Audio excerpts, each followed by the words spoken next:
bench. So there's Riley of the Armani and Daly of the Hugo Boss. Chuck Daly, 74 playoff wins, fourth in NBA history. Kenny Anderson is getting a word of coaching advice from Chuck Daly right now. As Hubie told you, the pressure is going to be on Kenny Anderson early. Darryl Gerritsen, the supervisor of NBA officials, heading the crew tonight with Jim Clark and Steve Javie here at the Brendan Byrne Arena, and Charles Oakley getting ready for this ball game. He has stepped up with 16 points and 16 rebounds, and Oakley has been a man for New York. Oh, he really has, Bob, and he's averaging 5+ offensive boards a game. And you remember, Coleman is playing him, so you know that he's working hard. Patrick Ewing averaging 21 points a game, as Hubie told you in the opening. However, struggling from the field, only shooting at 38% and only 68% from the free throw line. But you know one thing, playoff time, crunch time, who's going to make the shot? Patrick Ewing. Oh, they're going to Patrick, no doubt about it. Patrick has been hampered a little bit in this series. He has a very heavy chest cold. The Knicks hoping to close out the New Jersey Nets tonight. Pat Riley had wanted to do that on Wednesday night because he knows Chicago is resting and waiting. New Jersey hopes to extend this thing all the way to the weekend. Oh, close. Almost the backcourt. He almost handed, if he handed him the ball that time, it would have been a backcourt violation. Davis. Look at the ball movement. Harper open from the perimeter. Derek Harper. It's 2-0 Knicks. Harper and Anthony are playing very solid basketball, not only in their one-man defense on Kenny Anderson, but also giving the Knicks 16 points a game in this series. There's Kevin Edwards, who's played big in this series also. Chris Morris out high, puts the ball on the floor, comes back with it with 5 on the shot clock. The drive, the basket, no whistle, it's tied at 2. That's like how one of your little children would design a play, just like that, okay? But we have to make sure that we get in the fumbles. Anything significant about little children there? Bonner to Ewing to Oakley. He knocks it down from 16, Charles Oakley. Oh, you love this game, Bob. You made a good point. 16 points, 16 rebounds, and he's doing an excellent job on the small forwards for the Nets. Kenny Anderson, who has really had to step it up. This is his first playoff series, and he's finding out how physical it can be. Illegal defense called by Darryl Gerritsen against the Knicks. That's the first. It'll be a new shot clock and sideline out of bounds. Well, everyone was judging Kenny Anderson. He had only played 24 minutes of playoff basketball, and that was 2 seasons ago. So this year, the pressure is on him when you consider he's playing 46 minutes, and he must handle all of this trapping anytime that he comes off of a screen. Kevin Edwards pulls up from the outside and knocks it down. Kevin Edwards averaging 14 points, 4.5 assists, playing nearly 40 minutes. Nets on the run. Gotta get this one. Anderson slices inside, followed by Coleman. Nets 6, Knicks 4. That was a bad shot attempt by Kenny Anderson. They had a 4-on-2 that time. Fortunately for them, that no Knick came as the third person on that defensive rotation. Oakley, this is from the perimeter this time. Chris Morris with a rebound. Benjamin was way out in front running the floor that time, but Kenny Anderson decided to hold it up. Looking for Benjamin, who posted very low. 3 seconds is the call, however. He was posted low and long. Yeah, now and a technical. And a technical on Benjamin. Chuck Daly is over there talking to Javie. You know, and right away, the referees are going to try to take this over immediately. Chuck Daly pleading his case right now. Now, he was standing in the lane, no doubt about that. You're going to look at it underneath. He's in the lane. Now, how long was he in the lane? But that's immaterial. The fact that Daly is upset about is the quick technical. Now, if he said the magic word, well, then it's automatic.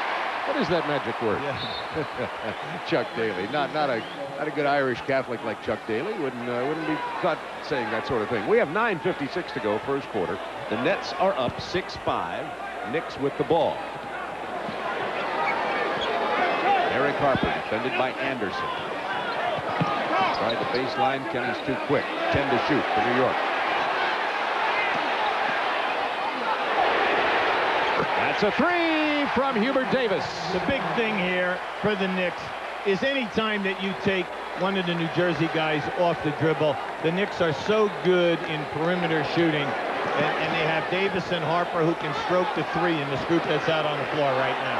Coleman really battling Bonner down there. Bonner really fights Derek Coleman. As a matter of fact, he fought him and stole it. And he's quick. Quick to the hoop. Shot is blocked. Nets back, trailing by 2. Well, that's what they're looking for. Bad pass. Anderson looking for Morris down the right wing. Well, see, he made his cut, Bob. He made his cut early, and Kenny Anderson was putting it out on the same plane. New Jersey, 3 turnovers early here. Well, both teams are high in turnovers in this series. They're both averaging over 17. That was a carry right there. Hubert Davis with the penetration. Harper has 8 seconds. Ewing against Benjamin. In the early going, they're trying to take you off the dribble first. Look at Bonner. He stepped between Benjamin and Coleman to take that rebound. Knicks by 2 and the ball. Bonner's in there for offensive rebounding and defense. And Harper is looking for his shot in this series, Bob. No hesitation. Derek Harper virtually back from the dead, coming from the Mavericks to the Knicks for Tony Campbell. Knicks by 4. New York on a 6-0 run, and we have a hold on Harper out high against Kenny Anderson. I'm going to tell you something here now, Bob, in feeding the post. Because Kenny Anderson is left-handed, every time that he's on the right side of the floor, Coleman posts up. The defense plays on the top side, and Kenny Anderson never gets the ball into him in that position, like right here. You see, because he's left, he's got to get over and get a better passing angle. Edwards misses the perimeter shot. Patrick Ewing pulls down the rebound. Knicks on a 6-0 run. Hubert Davis weaving through traffic. Had Ewing open at the free throw line, missed him. Now the Nets have the numbers. Good block by Coleman. Edwards finger rolled it up there. It was kept alive by Morris. Edwards back up with it. Morris yelling at him, saying, "Give it to Coleman." This pace is so quick, I thought we were watching 2 Western Conference teams. You mean they're liable to break 100 points? No.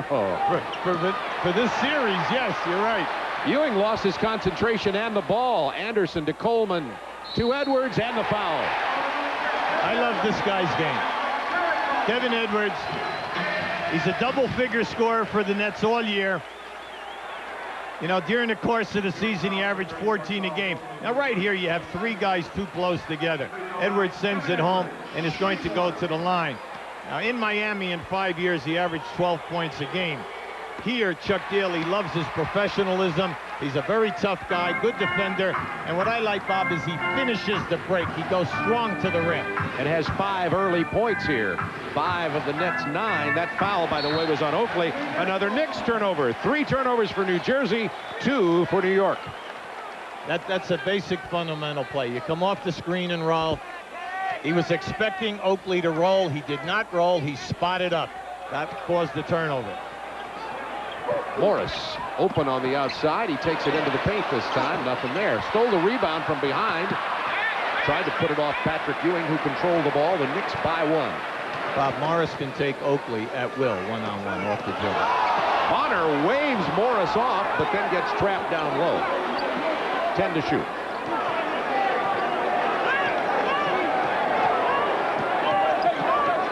Harper splits the defense, kicks it to Bonner.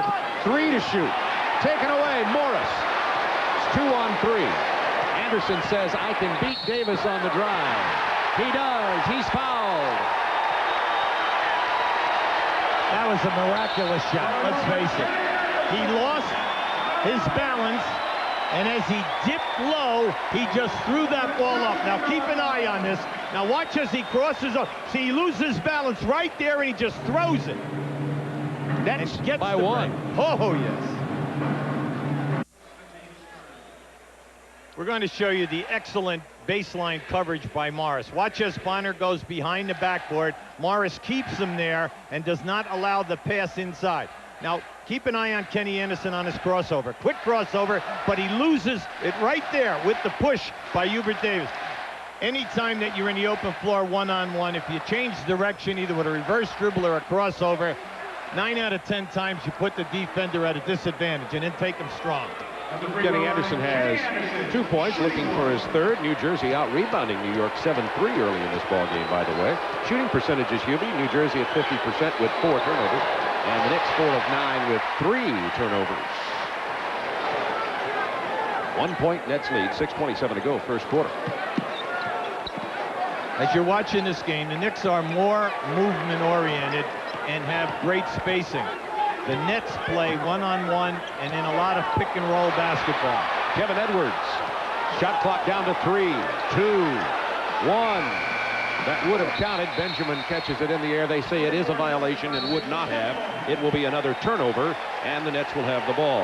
Now, in Game 3, Bob, it really surprised me because in the first half, they had the Knicks running the clock 6 or 7 times and forcing up a shot with either 1 or 2 seconds. Now, can they continue this type of pressure? Well, once again, it comes down to how long are you going to keep 3 guys out on the floor? Are they all going to play over 44 minutes? Can they keep up that type of intensity? Chris Morris loves that shot. That was a 2-pointer. Morris, by the way, believe this or not, at his size, is 2 for 13 from beyond the arc in this series. Ewing's fadeaway baseline jumper, not this time Oakley on the offensive board. That's where he's making a haven. See, right now, Coleman, you've got to concentrate on him. You must put a body on Oakley. Why? Because he's averaging 5.5 offensive rebounds a game. Oakley has 4 points early. Deep inside, Derek Coleman with his first basket of the night. Derek Coleman was hot in the first half, not hot in the second half Wednesday night. He can overrun any guy who tries to play him one-on-one. Bonner and Mason cannot stop him one-on-one. Davis open from the perimeter. That was a 2. Benjamin with a rebound. Can he hold on to it? Yes. It is Nets ball. In the early going, Benjamin is playing like he did in Game 3. He's making a contribution. He's challenging. He's getting up on the defensive boards. And if you notice on that fadeaway, he did get a hand on that shot that Ewing released from the baseline. 2 blocks, 2 rebounds for Benjamin early. Morris, lightning quick, lost the ball. Bonner lost it back. Coleman, they have 1 second.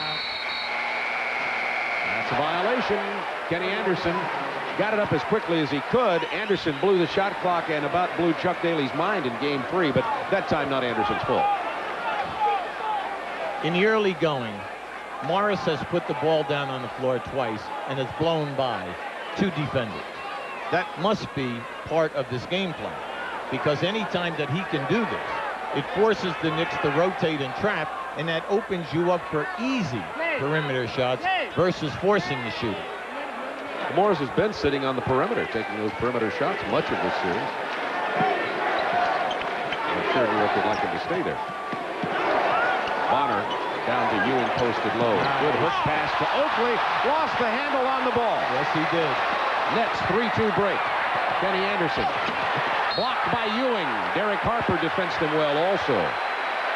Excellent transition defense by the Knicks. Now you're going to see this. Oakley just fumbles this one on his way up. See, he was going to dunk the ball. Once again, small hands. Just take it up with 2 hands and send it home strong. Coleman's first miss of the night. The offensive ball run down by Anderson. Kevin Edwards. Open man is Coleman. He has that shot. Not this time. Now 2 for 4. Nets by 1. 3:59 to go, first quarter. The Nets, during the course of the season, shot 44%. That was 26th in the league. So for them in this series to be shooting 36% is no great surprise, because they are getting less shot attempts at the basket. During the year, they average 86 a game. In this series, they are only getting 75 shots per game. Bonner sits down. Charles Smith checks in. Smith with about 21 minutes a game, shooting 60% and playing offensively very well. That foul on Benjamin. In the early going, the Knicks are using a screen and roll on the right side of the floor as a decoy. They're bringing the ball to the left side, going right into Patrick Ewing, and then forcing New Jersey to rotate, and they're getting good looks.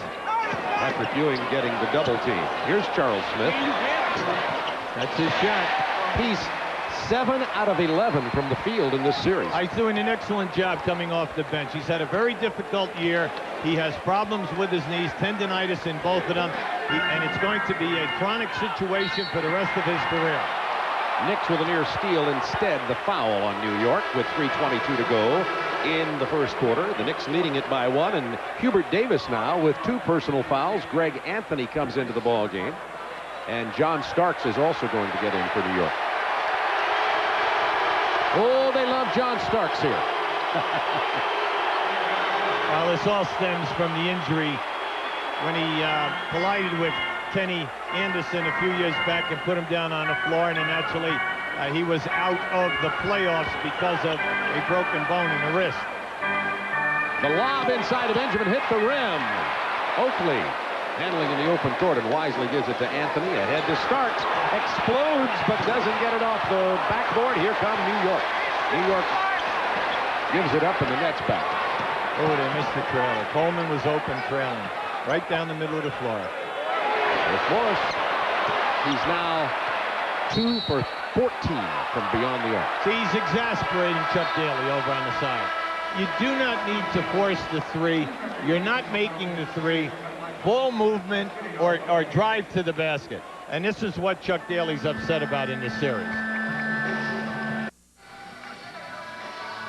Knicks up by 1, 14-13. We'd like to show you the ball into Patrick Ewing. And you're going to see here he's getting trapped quickly, but you can see the Knicks are spotting up in the designated areas. Consequently, he knows where the people, it lightens the load off of him to beat the double team, and the Knicks end up with high percentage shots. And they're going to this set time after time.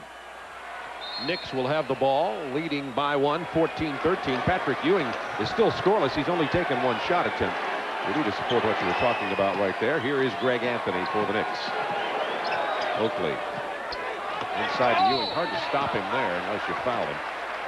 But down on the baseline that time, the Nets were switching, and that forced Benjamin to come out on the wing and allowed Patrick Ewing, you know, a height advantage versus Coleman down inside. Morris picks up the first personal for him tonight. Ewing playing 36 minutes a game in this series, 68% from the line.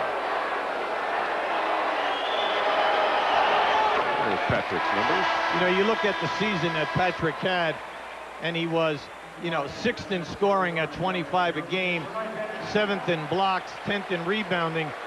His shot attempts actually are up. He was 17 a game during the season. He's got 19 a game in the series, but he is struggling, shooting only 38%.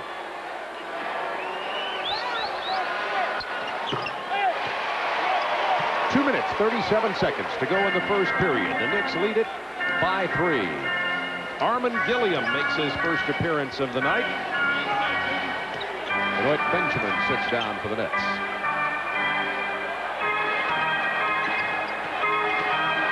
Kevin Edwards.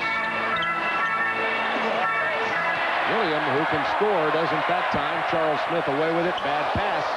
Controlled by Charles Smith. Oakley doesn't get the fall. Comes Gilliam. You know, we're having a ton of transition, but we are getting no scoring at either end of the floor.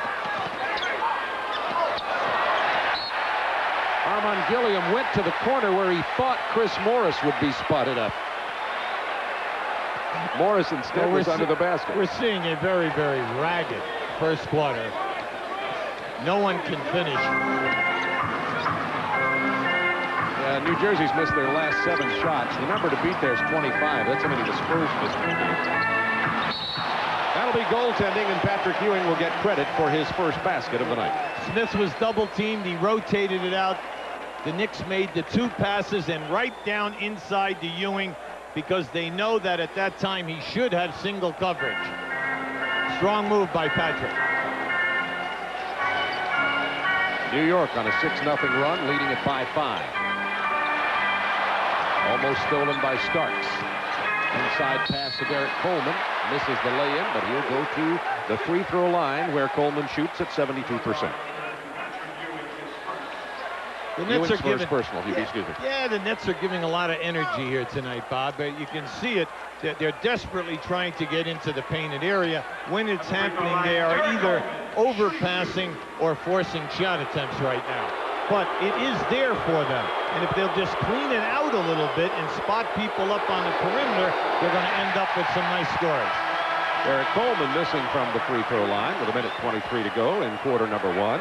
And another substitution for the New Jersey Nets. We get P.J. Brown on the floor. P.J.'s only playing about 14 minutes a game in this series, despite having a very good regular season. It's a 4-point Knicks lead. There's a baseline screen for Starks. Down to Ewing, the double team. The pass to the cutter, who is Oakley, and he's fouled. Anytime that the Knicks are in a triangle and the ball goes into Ewing on the post, the player at the top of the circle is diving right down the middle of the lane, and he has been open time after time. The Nets continue to double off of him at that angle, which is opening him up to go right down in front of the rim. Charles Oakley, 15 of 16 from the line coming into this game. Well, just watch what happens. There goes the pass down in. They had the triangle on the left side, and it's just give and go basketball. So his number 42, by the way, is P.J. Brown. He is the rookie from Louisiana Tech, and his minutes are having to be shared with Gilliam and Morris, and thus down in the playoffs. Absolutely. Now, Oakley has done an excellent job in foul shooting. He's shooting 94% in this series. He's now 17 for 19 in the series. From outside, Kevin Edwards. The Knicks had their biggest lead. Now it is a lead of 4, and Edwards has 7 in this first period. Well, this is a nice struggle right now. Edwards and Starks playing head up. Here is Starks. Knocked out of bounds by Edwards. The ball will belong to the New York Knicks with 46 seconds to go in period number 1. I'm laughing to myself because Edwards turned his head to see where the ball was, and Stark just took off, and he was 6 feet ahead of him coming off that screen. 10 to shoot. Starks on the drive. Gets the bounce, John Starks. I don't know how he makes that shot. He made 2 of them in game 3. He's at a bad angle, and he just throws the ball on the glass, and he gets the bounce. Armand Gilliam. That's a scorer's touch. That's a touche. At one end, we do it at the other. But they need Gilliam. Game 3, Gilliam came in, gave him 16 big points.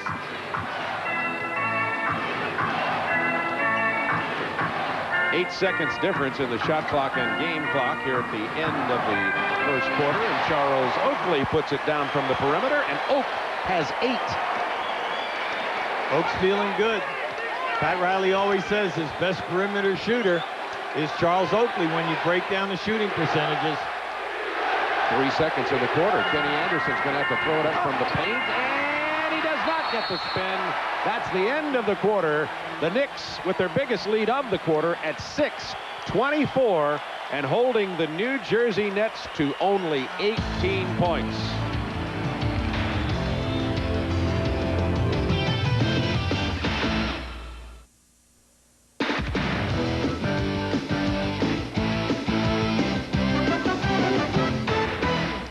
Game 4, round 1. Knicks hoping to close out the Nets tonight and move on to face Chicago in the second round of the Eastern Conference playoff series. But the Knicks are 0-4 in this building this year, including their loss on Wednesday night. Kenny Anderson has 2 points, 1 assist, 1 turnover early in this game. His Nets, however, have turned it over 7 times in the first quarter.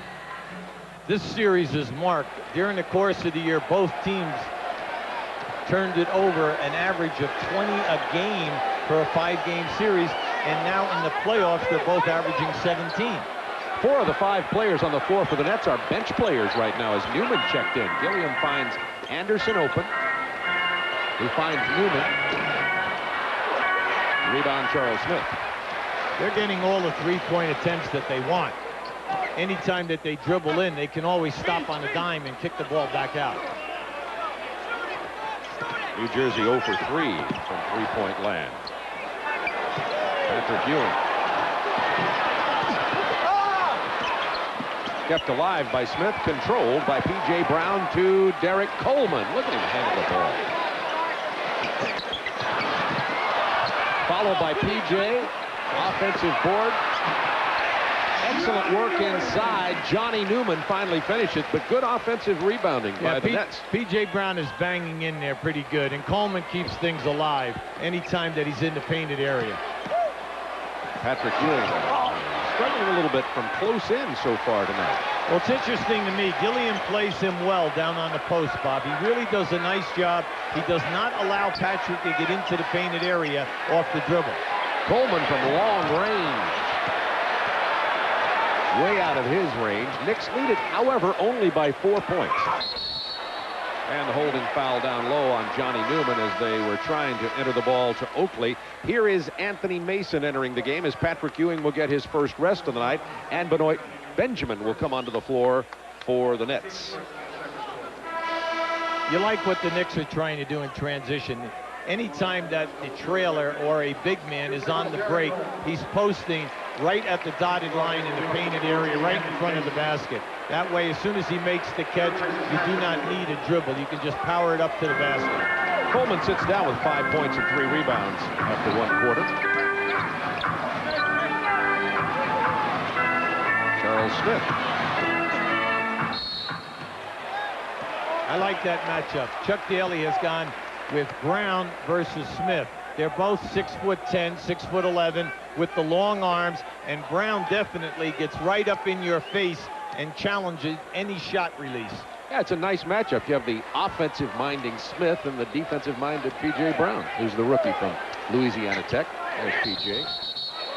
Illegal defense against New York. That's the second call. We'll get a technical. Jim Clark with the call. Jim Clark, Darryl Garrettson, Steve Javie are the officials here tonight. Already one technical called on Chuck Daly early in this game. No, that was Benoit Benjamin they called a technical. Yes. Right, now he either said something or in the toss of the ball back at the referee that the referee did not like the speed of the ball or how the ball bounced up onto him. Knicks by 4, 10:04 to go in the half. Johnny Newman knocks it down. Newman's minutes have been relatively limited in this ball game. In this series, only about 13 minutes a game.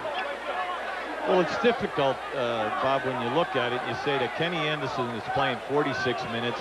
Edwards is playing 41 minutes. Well, where does the time come from?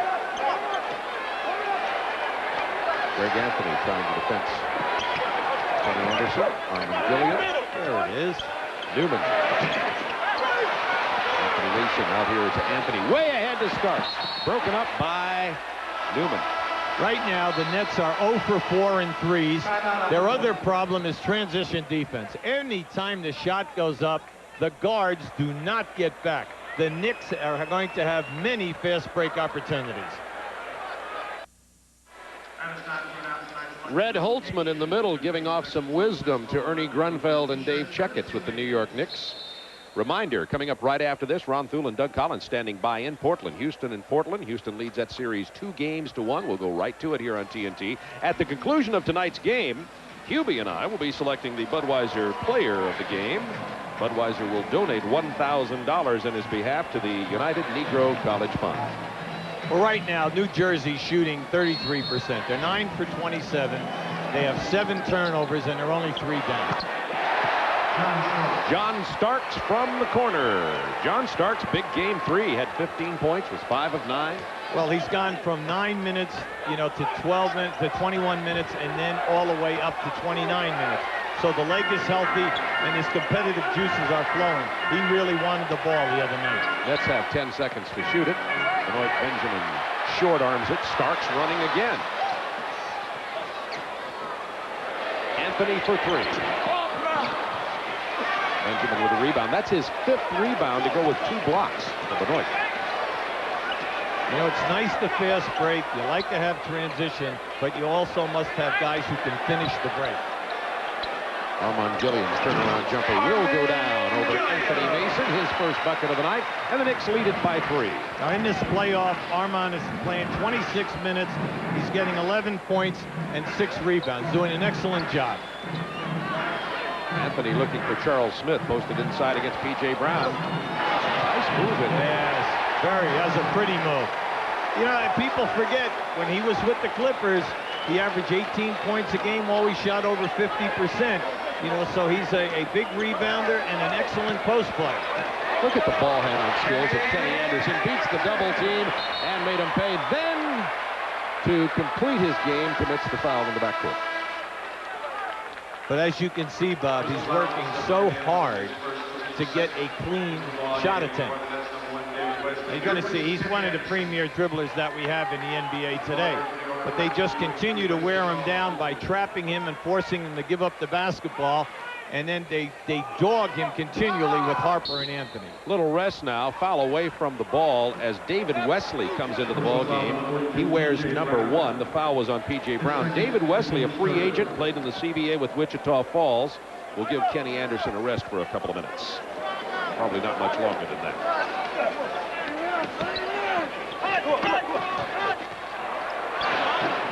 Patrick Ewing missing.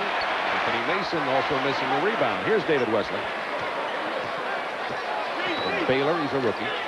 Here's your trap. Bad pass. Anthony gets it back. He was the one who stole the ball. Nice spot. Starks stepped on the line. Nice, except he stepped out of bounds. 8 New Jersey turnovers. Anthony, very quick hands. Last year was right up there in steals in the top 10 a year ago. Anytime he's on a trap, you better throw a ball fake before you try to deliver that pass. 13 turnovers in the game so far. 5 from the Knicks, 8 from New Jersey.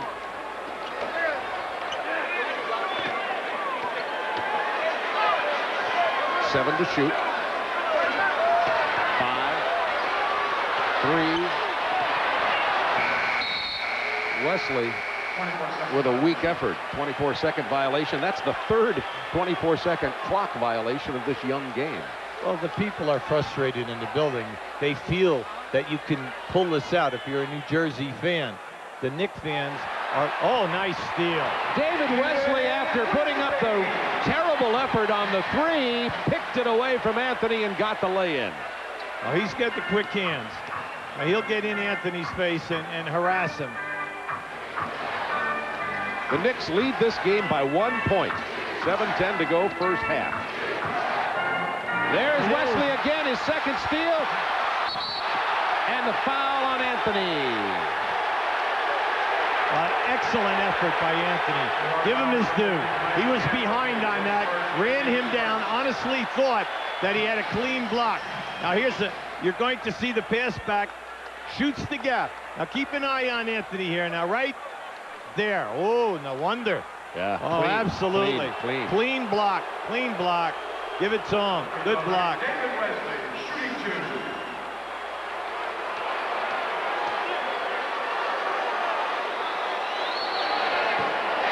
So Anthony picks up his first personal. Now in '93, Wesley played for the Wichita Falls in the CBA. They signed him as a free agent because they really need backup help on the ball. And also, Wesley really played well for the Nets this past summer in the different summer leagues. Wesley just gave the Nets the lead. They're on an 8-2 run. And up by 1, Ewing. Well, we know the Knicks play in peaks and valleys, Bob. They always let you back. Benjamin with the foul. And that's his second with 6:41 to go in the second quarter. It's the New Jersey Nets 29, the New York Knicks 28.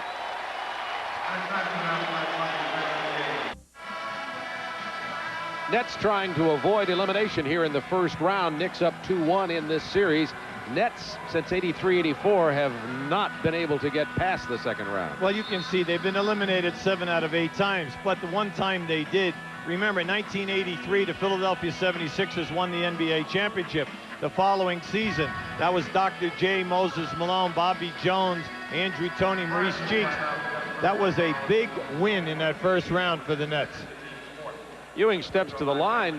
New Jersey out-rebounding New York early in this game as New Jersey's on an 8-2 run the last 3 minutes. 7 offensive boards to 2.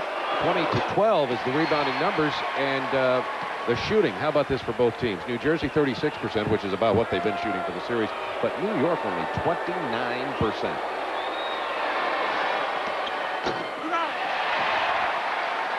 1 for 2 for Patrick Ewing, tied at 29, 6:37 to go first half. If the Nets would just cut down on the turnovers, Bob, in spite of the low shooting percentages, they'd have a nice little lead here. They've had 9 turnovers already, only 11 in game 3 the whole game. Every player who picks a pass and then has Patrick Ewing playing him is trying to take him off the dribble to the basket. You can see it's definitely by design. Anthony picked up his second personal. Will go to the bench. Derek Harper back in for the Knicks. Benoit Benjamin, who is 5 of 6 from the line in this series. Look at the field goal shooting percentages, both down substantially in this quarter. Well, throughout Benjamin's career, he's been a 72% foul shooter, and he shot 49% from the field. But when he was with the Clippers and then from there to Seattle, you know, he averaged over 12 points a game, 9 rebounds, and 2 blocks. Well, everyone else is trying to open up the key. The Lakers tried. Now he's here in L.A. Unfortunately, the consistency has not been there. But tonight he's doing a decent job in his first half. 2-point lead by the Nets. Wasting a lot of time here. Wesley almost had his 3rd steal in about a minute and a half or 2 minutes of action. Only 12 on the shot clock for the Knicks.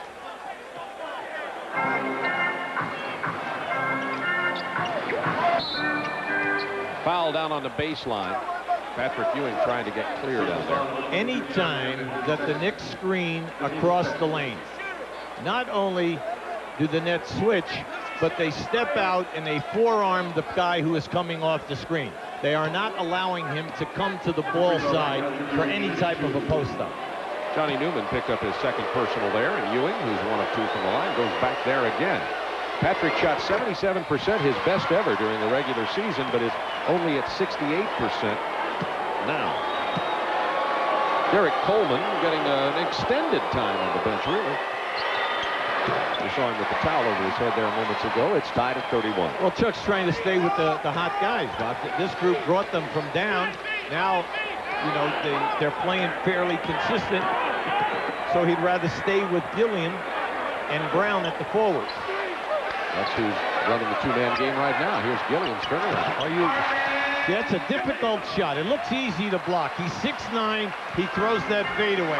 He comes into this season a career 15.5 points per game player. He's 3 of 4 tonight. Starks kicks to Ewing. 15. Patrick doesn't miss many of those. It's the only time, though, Bob, in this first half that Patrick looks comfortable, and it's when he's facing for the jump shot. Any type of pivot play, he's shooting the ball flat tonight. 10 to shoot. Wesley maybe might think about that 3 next time. Those are 2 weak efforts. Starks on the run. Here's Starks spotted up in the corner. 4-3, John Starks. Excellent ball movement. Starks was calling for that ball all the way. When he came down the middle, passed the ball back, he ran right for the corner in the 3-point mark. Off the bench, 7 points, Starks. 3 out of 4 from the floor. Wesley got up in the air with nowhere to go, and they're going to have to get Kenny Anderson back in here, speaking of the Nets. Knicks on the break with the numbers. Derek Harper will take it all the way. Missed the finger roll. P.J. Brown out for Wesley, who had Benoit Benjamin. The lob is over his head, and David Wesley is going to have to take a rest. What a half. Mistake after mistake, turnover after turnover, bad decision after bad decision. They just had a 4-on-1 and went for a lob pass. Chuck Daly with some encouraging words to David Wesley, actually, as he sat down, obviously trying to keep him from having his confidence completely shot from under him. It's the Knicks up by 3, 4:24 to go in the first half, and New Jersey has now committed as many turnovers in this half as they did the whole game in game 3. They have 11. Charles Smith from 14 feet. Charles Smith has the dip underneath. He's got an up and under, a fadeaway jump shot. He has a very nice game with his back to the basket. 6 points, 3 out of 4 from the floor. Knicks have rebuilt their lead back up to 5. Knicks on a 7-0 run, and they're in possession of the ball again. Once again in close quarters. The pass is tried to be made, and it's not being completed. Time after time in this half, We're seeing the penetration. We're watching the Knicks trap the screen and roll. We see the dribble penetration. Something good should happen, but everyone is trying to thread a needle rather than take a high percentage shot. Newman down, Coleman back in. Patrick Ewing draws 3. 10 to shoot. Starks steps up. Great play. 9 points for Starks. His leg, in terms of its productivity, is well. It may be hurting him, but he sure is getting it done. 4 out of 5, 9 points coming off a 15-point performance in Game 3. One of the truly great streak shooters that we have in the NBA, because not only is he streaky off the break, he's murder in threes once he gets it rolling. But during the course of the year, you look at his percentages, he only shoots 42% and only 33 in threes. But at the end of the game, he can be 0 for 10. You know he will take that shot. And more times he'll hit it. Look at this ball fake. Now you see down inside, the Knicks are just looking for the double team. Now comes your head fake.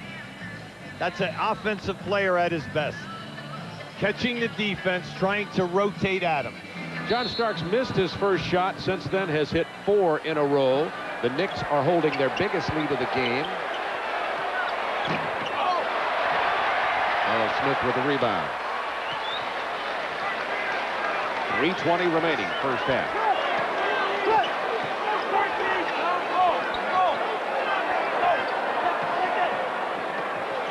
Ten to shoot. Ewing. Rebound. Derek Coleman, who has 4 boards.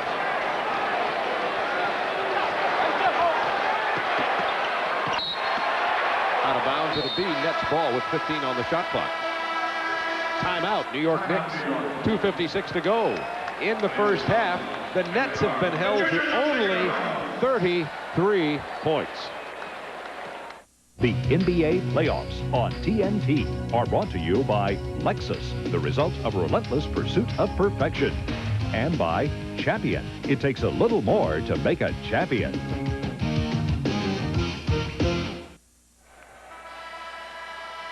Back to Brendan Byrne Arena with 2:56 to go in the first half. Knicks lead it by 7. Coming up at halftime, the Reebok halftime report, Ernie Johnson in our Atlanta studios with one of my favorite people in the league, Joe Dumars. First half recap and Joe's comments. Nicole Watson talks to the Bulls' Scottie Pippen. If Joe's as good in the studio as he is on the basketball court, you know, could be making this big TV money soon. Armand Gilliam against Oakley. The Knicks, and the foul. You give the Knicks their due. They're stripping the Nets every time that they're dribbling the ball. No one is protecting a basketball. But right now, the New Jersey coaching staff, they have a problem. Coleman has 5 points. He's 2 for 6 from the field. Anderson, 4 points, 2 for 5. Now, what's the big problem? Not their points, but their shot attempts. Anderson only has 5 looks at the basket, and Coleman 6. And we're inside of 3 minutes in the second quarter. There's Anderson with a shot attempt. Coleman gets the offensive board and draws the foul. John Starks commits the personal. That's his first. We Coleman said it, with an opportunity we said at at the top of the show, Bob, that one of the toughest things in basketball at playoff time is getting your key 3 guys their same amount of shots that they get during the regular season, plus high percentage shots. Not just shots, but high percentage shots. Now, Coleman in this series is averaging 44 minutes a game, 22 points and 16 rebounds and 1 block. Unfortunately, though, he's only shooting 42%. Knicks by 6. 2:37 to go, first half. Nets already in the penalty. Knicks will send the Nets to the line next time they commit a foul. Kenny Anderson with the defensive play. 10 to shoot. Now 4. Nice spin. Earl Smith with 3 left, kept alive by Gilliam.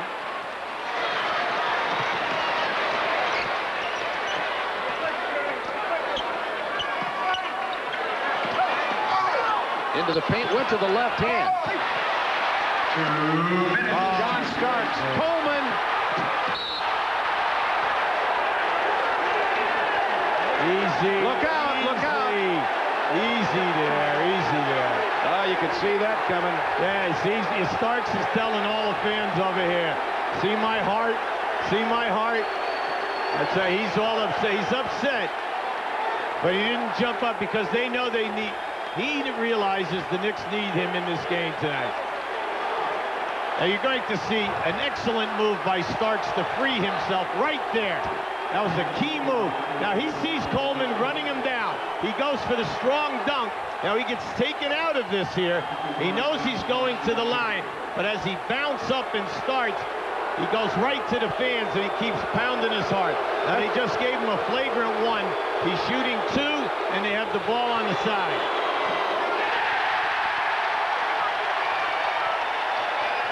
The play reminds the people in this building of the same type of Kenny Anderson going to the hole and Starks taking Anderson out and ending his season a year ago. That's why you're having all of the booing and the reaction of the fans.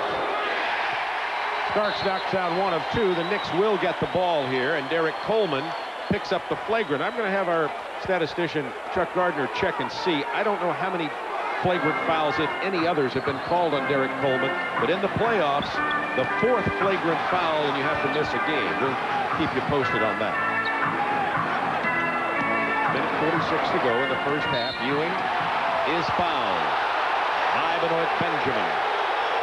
That's his 3rd. Yeah, see, Chuck and the staff, Bob, they're really upset. They thought that Benjamin had the lane that time. From our angle, it looks like he guesses. No, he doesn't. He's moving. That was an excellent call. We had a bad angle on that from where we're sitting, but you could see that the replay, he definitely was moving. Free throws. Wow. 7 and 8 for Patrick Ewing. He was 5 of 6 from the line here tonight, but Ewing getting to the free throw line often in this first half. Well, Bob, you got to give him his due. In this series, he's shooting 9 free throw attempts per game.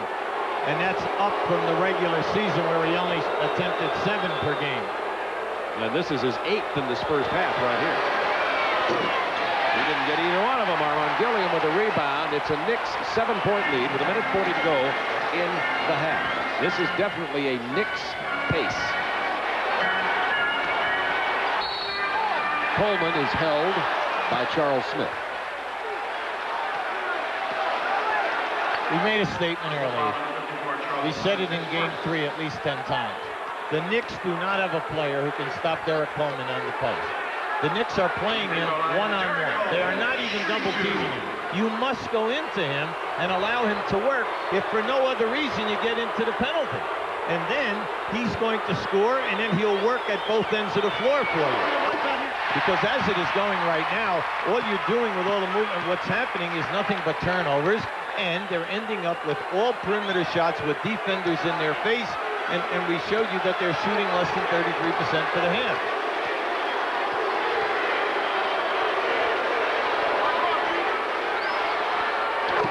Knicks by 5, 1:30 remaining in the first half.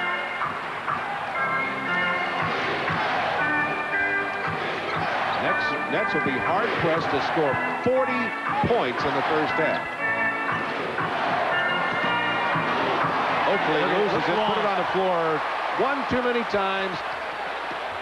Kevin Edwards, who's back in the game, was running out and was open down there. Nobody got him the ball. Coleman almost turned it over. Kenny Anderson. Great play. Almost turned it over and now controls it. 7 to shoot. Plenty of time. Coleman from downtown. P.J. Brown with the offensive rebound, but every time the ball goes to the floor, the Knicks are all over it. This time, however, a personal called on Harper. Excellent call, Bob. Anytime they go down in the painted area, the Knicks have been stripping them consistently. But give P.J. Brown a lot of credit. Since he has been on the floor, he's all over the offensive boards, and he's done a nice job for them defensively. He's getting extended minutes here. Chris Morris has been on the bench quite a while. Bob, as poor a half as we have for the Nets, we're looking at, he makes this foul shot. Look at this. He makes this foul shot. They are 3 down. We are saying bad basketball at both ends of the floor. Harper, that's a 2. 43 seconds to go in the half. I like Harper's attitude tonight. He feels the perimeter game. He's looking for it, no hesitation, and he's right on the money. He's 3 out of 6, has 6 points. That is not P.J. Brown's game. And the Knicks get the defensive rebound, leading by 5. Nets will have one more opportunity with the ball this quarter.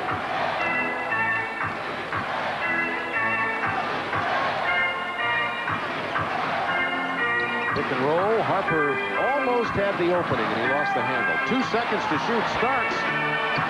Ewing almost tipped it in. Kept alive. Smith back in there.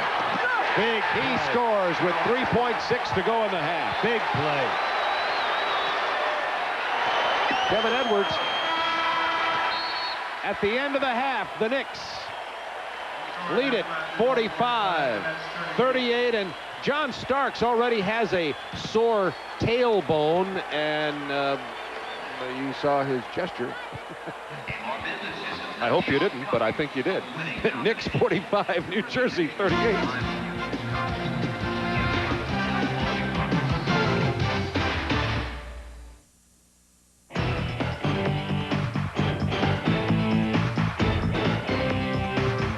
The Reebok Halftime Report is brought to you by Reebok, to remind you that on Planet Reebok, there are no rules. Well, you saw John Starks indicate one half of basketball still to go. Ernie Johnson in Atlanta with the Reebok Halftime Report, with the Knicks enjoying a 45-38 lead over the Nets. Remember, we're just getting warmed up here on TNT tonight. Memorial Coliseum, the site later tonight for Game 2 of our doubleheader. The Rockets trying to close out the Blazers in Portland. Joe Dumars is here with us. Your thoughts on the first half, with this footnote that the Nets have scored in the 30s in the 2 games they lost in the first half. They're at 38 tonight. Is that a bad sign for Chuck Daly's guys? Yeah, Chuck likes defense, but he doesn't want it this much. This is not a good sign for New Jersey. If you get into a defensive struggle with New York, it's to New York's advantage, and they're going to have to score more points if they're going to win. It is a 45-38 game. The Knicks lead it. Scottie Pippen and the Bulls are waiting for the winner of this series. Coming up next on the Reebok Halftime Report, you'll hear from Scottie. Do the Bulls have what it takes to make it 4 straight? I definitely feel we have it. I mean, we feel just like any other team in the playoff that we're going to win the title this year. I mean, that's our confidence. I mean, we feel like that, you know, the season isn't over for us till June. At the break at Brendan Byrne, the Knicks 45-38 as they look for the clincher in this Eastern Conference first rounder. Whoever wins this series will win into a Chicago team that's following a familiar postseason script, dispatching a first-round foe in 3 straight by smoothly shifting into playoff gear. The difference now is that the name on the marquee has changed. One of the Jordanaires is the Chicago headliner these days. Here's Nicole Watson. For the 4th consecutive year, the Bulls have swept the first round of the NBA playoffs. Nevertheless, the questions remain. We caught up with Scottie Pippen and asked him about the world champions' entire season, beginning with the moment the team first found out that they would be defending their title without Michael Jordan. I think it's been a satisfying season for us. We've pretty much met a lot of the goals that we set out going into the season. And due to the fact that we lost one of the greatest players in the game and never really went out on the market to replace that player with a top caliber or a superstar player in the game, I'm very happy with what we've accomplished as a team. Over the years when Michael was here, you got a different feel of confidence when you got him on the team. I would truly say that. It was a different feel because we knew from 1 through 12 that we were the best team. That's pretty much the only difference that I can tell from the previous teams and the team that we are today, because of how we go out on the court, how our record is. It just haven't gave us that same type of power that we used to have, and that confidence. If you four-peat, will this be the most satisfying victory for you? Well, definitely. I think this team that you look at it right now, and we've been pretty much underestimated all season.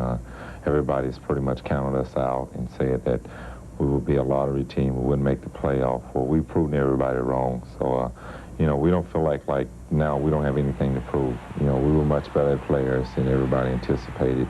each individual was, especially myself, wondering if I could take the leadership role. It's been pretty smooth. I think having guys like Horace and BJ and Scott Williams and Will and Pax and Bill, guys that's been around, realize, you know, what it takes to win. And I think the other guys was just sort of picked up from that.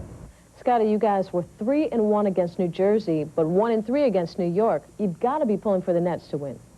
I want to see the best team, winner take all. You're not going to be considered the best till you beat the best, so it doesn't matter to me one way or another who we play. Guy on my left here probably not shedding a whole lot of tears when Michael Jordan decided to pursue baseball because he had to check him. Did a great job. If anybody was a Jordan stopper and the Jordan rules, this guy was the centerpiece. But now with Scottie Pippen front and center in Chicago, do you see any MJ in Scottie Pippen? Yeah, he has that type of ability. You know, he's not Michael Jordan, but he's a great, great athlete. You have to give Scottie Pippen and the entire Chicago Bull team a tremendous amount of credit this year because I myself, and I can guarantee you 99% of the league felt that they would take a tremendous drop, and they didn't, and they stepped up, and my hat's off to them. Let me ask you something about what he said late in that interview. He said, you know, we want to play the best. We don't care who wins the series. You won 2 championships. Was there any time along the road where you rooted for somebody, say, yeah, that'd be an easier touch for us. Let's have those guys get through? Absolutely. Yeah, come on. Absolutely. You know, because you want the least resistance as possible. You don't want to get into a matchup with somebody who's going to cause you all kind of problems. And, you know, there are times you're looking out there and you say, I kind of want this team right here. This would suit us just a little bit this would be fine. Back with more with Joe Dumars right after this.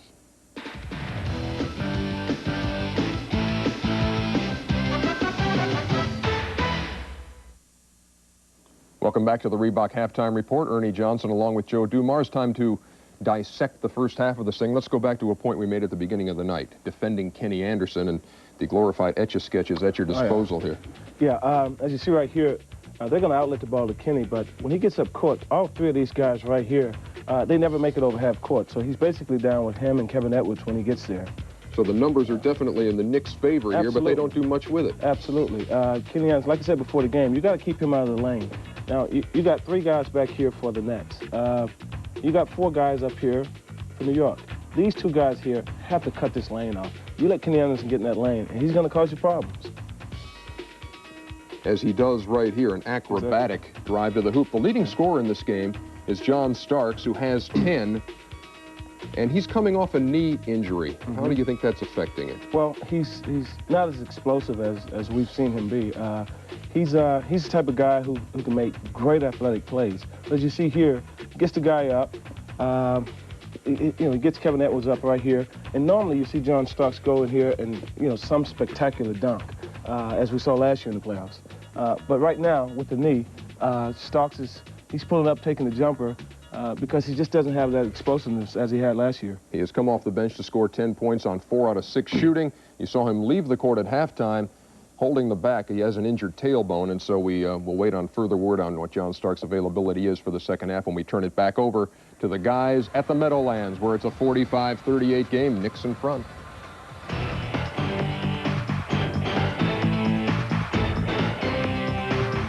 The Reebok Halftime Report has been brought to you by Reebok, who reminds you that on Planet Reebok, there are no limits. New York Knicks 45, New Jersey Nets have been held to 38 points in the first half. They aided that cause themselves by turning the ball over 12 times, which gave up 11 New York points. Hubie Brown, I can't wait for the answer to this. I have a pop quiz. This first half, on a scale of 1 to 10, in terms of basketball classic clinic video, you would rate? Below 5. It's really poor basketball. Yeah. They played here game 3, and it was excellent. All like 48 minutes, good basketball. The key tonight for New Jersey, the 12 turnovers, yes, the 33% shooting, but Anderson and Coleman, your 2 stars, all-star players, are 4 for 13. You combine all of that, where are you going? You have to be behind. It's up to them now, or it's lights out. They pack the uniforms if they don't get it together here in the second half. Yeah, the Knicks wanting to move on to play Chicago, which they'll do if they hold on to this lead. John Starks, the only player on the floor with double-digit scoring with 10 points. On this shot, he falls down and hits his coccyx bone, the tailbone, which had been previously injured. He is back out here, though, and warming up and looked to be okay, Hubie. Well, he injured it in game 1, and it has been very painful for him. Now, remember, that knee operation that he had was in March, so that's less than 2 months. You look at the field goal percentage, 45-33, and then the rebounding. The Nets are doing an excellent job, especially on the offensive boards, where they already have 9. Now, in the turnover situation, it's really hurt them tonight. Plus, the three-point shooting, the Knicks 2 for 7, but then the Nets coming in 0 for 5. They must straighten out their offense and become a little bit fluid. And then also, Coleman and Anderson, they just need better looks at the basket. Now, you complicate things with Coleman. Also, he has 3 turnovers in this half. So not only is he struggling, but he's turning the ball over. So we're ready for the second half. As you look at the scoring leaders, John Starks with 10 points. Off the bench, he had 15 points in game number 3 and has been playing very well off the bench for New York. But remember, he's for all practical purposes a starting quality player. The New Jersey Nets held to 38 points, hoping to stave off elimination. Derek Coleman did not have a good first half, only 2 for 7. He had 19 first half points in game number 3. Quiet crowd here at the Meadowlands Brendan Byrne Arena. Coleman comes out here quickly and gets his first 2. Well, that's what you like to see. I mean, it's high percentage basketball. Force the Knicks to double team. They're not. They're allowing them one-on-one. Well, now Coleman must come in with some big numbers. Hook pass to Bonner.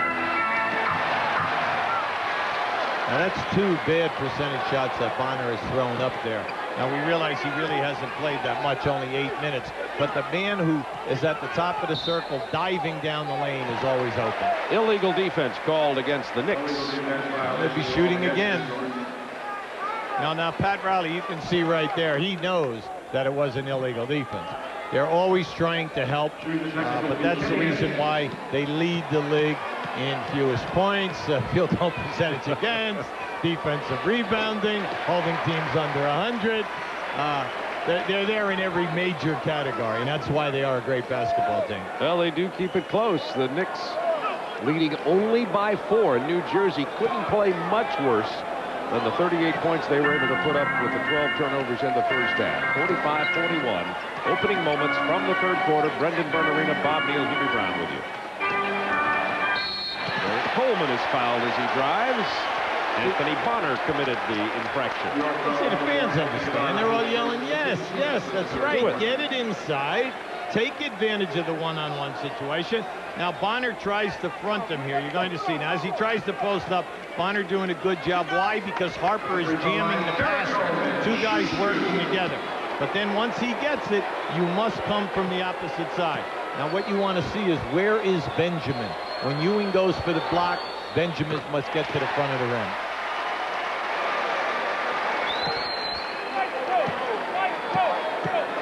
In that first half, Coleman was 4 for 6 in foul shots. It is now a 2-point Knicks lead. Nets get a 5-0 start here in the second half. The Knicks' biggest lead of the game, 7 points 3 times. New Jersey did lead once by 2, 33-31 the last time. With 5 to shoot, Patrick Ewing rims out of there. Anthony Bonner. Through 2 offensive rebounds, and then the Knicks run down the loose ball. How about Bonner, right? Offensive rebound, gets a loose ball. Knicks have missed some easy shots here. Another one by Oakland. It'll belong to the New Jersey Nets with an opportunity to tie. Hey, Chuck's the happiest guy in the building. Are you kidding me? They just had 3 high percentage shots that on most nights would be a gimme. Knicks 0 for 5 in this third quarter and in danger of looking at a tie here. They led 45-38 at the intermission. Is this a surprise? No, because the Knicks play in peaks and valleys. And there goes Derek Coleman inside again. This time it doesn't fall, but they'll keep going. If they keep going to that, he'll put up big numbers. See, once again, Benjamin's still standing on the foul line rather than going to the front of the rim. Ewing was over double teaming that time. Benjamin cannot stand around. He's got to make himself available. It's your job when your man leaves you to double team to create the passing lane for the passer. And then when the shot goes up, you have the advantage. You have inside position. I liked your line earlier. There are already 20,000 spectators here. One more is not needed. Huh? Patrick Ewing over Benoit Benjamin. And Benjamin, by the way, has 4 personal fouls. This is there, Bob. We said this in the first quarter with Morris. If Morris will just run, anytime the Knicks score or anytime that there's a fast break, fill that right side and allow them to pass ahead to you. No way will Charles Oakley be with you time after time, and even if he is, you can beat him off the dribble. Bonner now with 2 personal fouls as Chris Morris, how about the free throws he hit in overtime to win the game? He said that in his entire career at rec ball, high school, college, he had never been on the line with the game on the line. And it was pressure time for him. He only had 4 points in the game up until that moment. Knocked him down. Knicks lead it by 2, 9:49 to go, third quarter. Brendan Bernardino. Hubert Davis. Nice. With 4 points in the game. Good steal. Anderson on the run. Look for the penetration. And the follow. Knicks ball. Tough shot attempt by Anderson. He tried to split the 2 defenders that time, and then the Nets were right on that offensive board. Had 2 good shots at it. Anderson with only 4 points in this game. Also only 4 assists. Harper. Rebound Benoit Benjamin. He has 6 rebounds. Go to what's good for you, right? See, Kenny left-handed. You notice? You see how he fronts him? Benjamin got that pass into Derek Coleman, who drew the foul, and that's 3 on Anthony Bonner, having his troubles defending Coleman because Coleman is going to the rack. Once again, we're showing you. Keep an eye on this. Now, we're going to stop it right here. You see, Bonner can play on the top side of Coleman in the screen because Anderson is left-handed and can't get that pass through. He must break the foul line to open up the passing angle. Now, that is also a good move. Bring it back to the middle. Allow the post guy to freeze the man playing on the top and lead it right to the rim. Coleman is 7 out of 9 from the free throw line and can tie the game by making this one. This has been there since day 1. You were talking about this on Wednesday night, and you talked to Chuck Daly about it today. I enjoyed what Chuck said. He said, well, sometimes Derek likes to get outside. He doesn't want to be considered as only a post-up player. He wants to be considered as an all-around player. 9-2 New Jersey run. Knicks turn it over again. Second steal for Anderson. Harper goes down. Anderson goes back inside. And now he turns it over. Knicks have 10 turnovers. New Jersey 13. Wait, see, you didn't need to thread the needle. See, he tried to thread the needle that time. And there was no reason to do that because you still had about 18 seconds on the shot clock. There's Oakley open from outside once again. Oakley now with 10 points. Knicks by 2.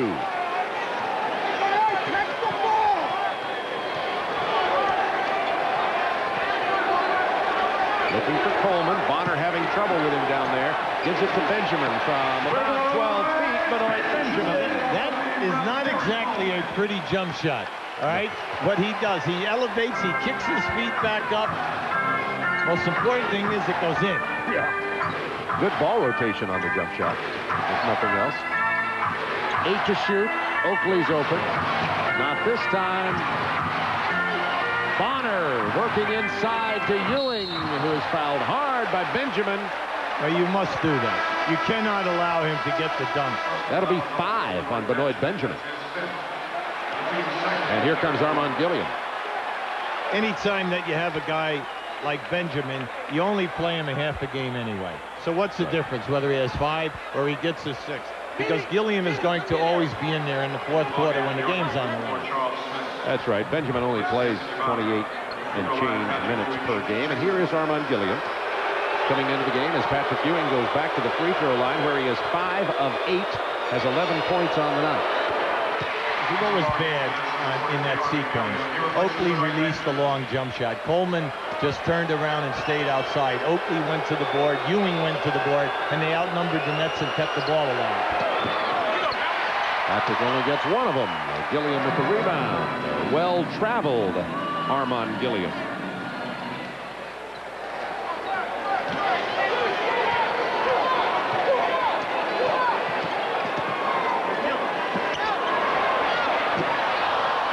Chris Morris is now 2 for 15 from beyond the arc in this series. They're 0 for 6. They just came back, evened it off by playing power basketball, triangle basketball. Why go away from power basketball with many seconds on the clock? You know, you don't like harping about this, but you have to play intelligent basketball in playoff time. Charles Oakley missed it, got his own board. Ewing follows from the baseline. Patrick Ewing. Poor Bonner and Oakley are working so hard, keeping the ball alive. They just cannot get a shot to drop. Now they go back into Coleman, this time posted high. Screen and roll. That's the roll. Knocked out of bounds, 9 on the clock. Nets ball. We have a timeout called by Chuck Daly and the New Jersey Nets. Knicks leading it by 3. 6 minutes, 56 seconds remaining in the 3rd quarter. The NBA playoffs on TNT are brought to you by GMC Truck, the strength of experience. And by Dutch Boy. Give your home the lasting look of Dutch Boy.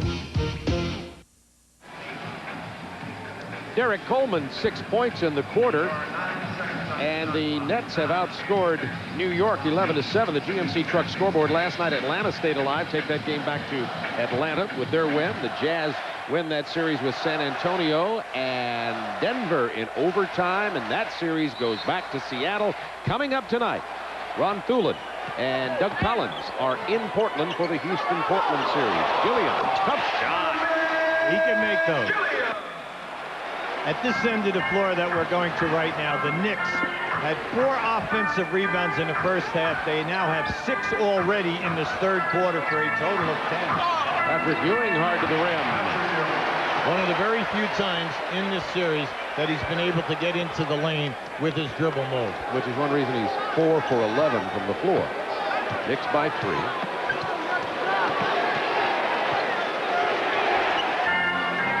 Smith's on his back. Coleman's turnaround jumper. Rebound, Charles Smith. Smith did not surrender that spot. He fought him for the spot and then challenged the shot. Smith has 5 rebounds in the game. Derek Harper with a penetration bank shot. And Harper has 8 points. Well, Harper into a 5-point lead. Harper was 3 for 6 at the end of the half, and he's definitely looking to take advantage of Kenny Anderson, no doubt about it. Chris Morris hits the 3. Finally, he's 3 for 16 now. Knicks by 2. Maybe he should take that from behind the scorer's table at half court, where he practices taking the 50-footers before the game. He really does that, believe me. Hubert Davis missing. Morris rebound. If they can get Morris hyped up and to get going emotionally, he can board for you, run the break. It could be a major factor. Gilliam. Coleman kept it alive, but it was controlled by Charles Smith. Knicks by 2.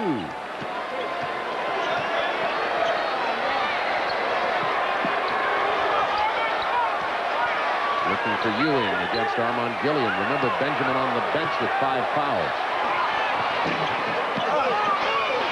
Charles Smith, 6 rebounds. And he's fouled. I tell you, it's a staggering stat. That's their 7th offensive rebound in this quarter, and we have only played 8 minutes of basketball. Once again, Gilliam up challenging Patrick. He definitely gives him a problem. Strong move by Smith here. John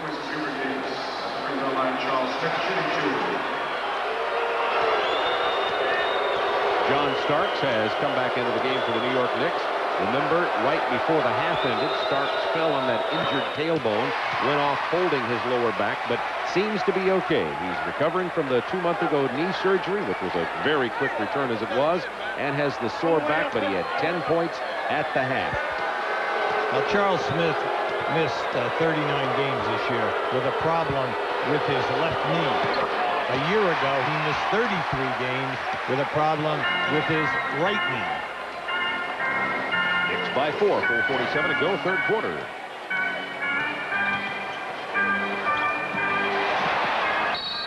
The foul is going to be on John Starks. Well, he dives head first anytime that he thinks that he can extend his arm and knock a ball free. I was doing a game with you in one of his first appearances out of the CBA, Hubie, and you told me that game, look out for John Starks. You liked him, correct me if I'm wrong, from the first time you saw him. Well, I liked him because, you know, Ray, the young man played in 4 different colleges. He was in the CBA. He came up to Golden State, gave him an opportunity. He played a little bit, then went back and learned how to handle the ball in there. Coleman inside, fouled again. He's a fierce competitor, Bob. And 3 years ago, in Pat Riley's first year here, it was 7 games came down to the last shot, where the Knicks needed a 3 to either win or tie, and he made them all and sent the games either into overtime or won the game. He's a prime-time guy. He's a fearless guy. And then last year was rewarded by making the All-NBA second All-Defensive team. It sounds like we're the John Starks PR committee here tonight, but John Starks is that valuable to the New York Knicks. Getting him back in the playoff was the single biggest boost for the Knicks. Well, anytime that they were getting beat down the stretch, it was because the second guards were wearing them out and scoring a lot of points. Coleman is now 10 of 12 from the free throw line for 16 points. He's only 3 of 11 from the floor, however. Ewing defended by Gilliam. Up and under Patrick Ewing, and he's going to really work down there until they put some more bodies on him. 18 for Patrick. Well, what I like about what they're doing now is they're saying, we're going to isolate Patrick, clear the side, and set him up deep and not let him come out of there. Coleman putting it on the floor, and he's fouled again. Charles Smith got it. Well, that was a lucky break because Smith had knocked that ball away, and that would have been Coleman's 4th turnover. But unfortunately for him, he tripped him.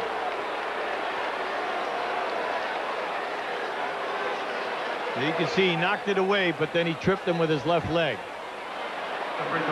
13 free throws have been attempted by Derek Coleman after he shoots this one, and he's a 72% free throw shooter.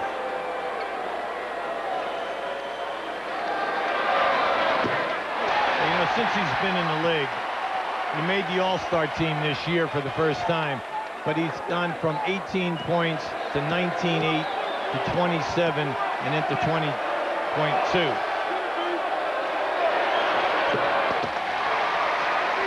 Well, that turnover assist ratio for Coleman, not exactly point guard numbers. Knicks by 3, 3:50 to go in the third quarter. Patrick Ewing, quick release. 20 points for Ewing. That's what they want. They're running a screen and roll to the right side of the floor. They did this in the first quarter just to set up the ball movement, to get it to the opposite side of the floor and then go in.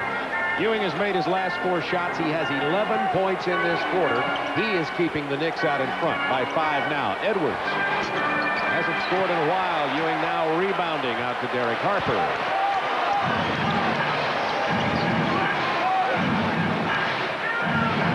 Hey, this is good. See, Harper told him, let's keep going to Patrick. He made them swing the ball that time. Now the double team from Morris. Open man was Charles Smith. Is that a technical?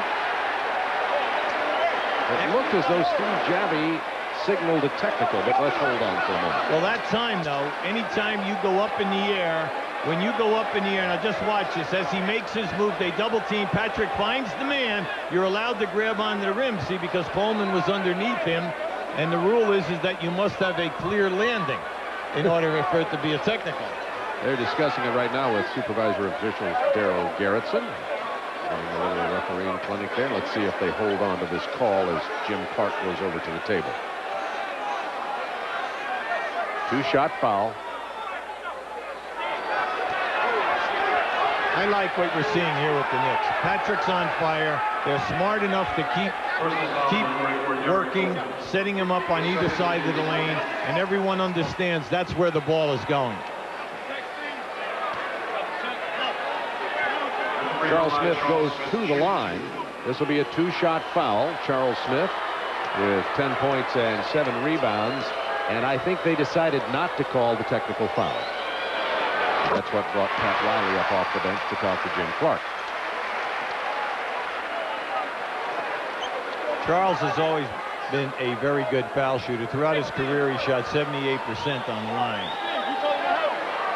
But they need his scoring, whether he's a starter or whether they're bringing him off the bench. He can score because he's so big and he has athletic moves and he can get on the offensive board against the majority of small forwards who match up against him. Reason for the delay there, Darryl Garrettson with a dialogue with Chuck Daly and his assistants over there. And it is 64-57 now, a 7-point Knicks lead. The Knicks have led by 7 several times in this game. Matter of fact, this is the 4th time.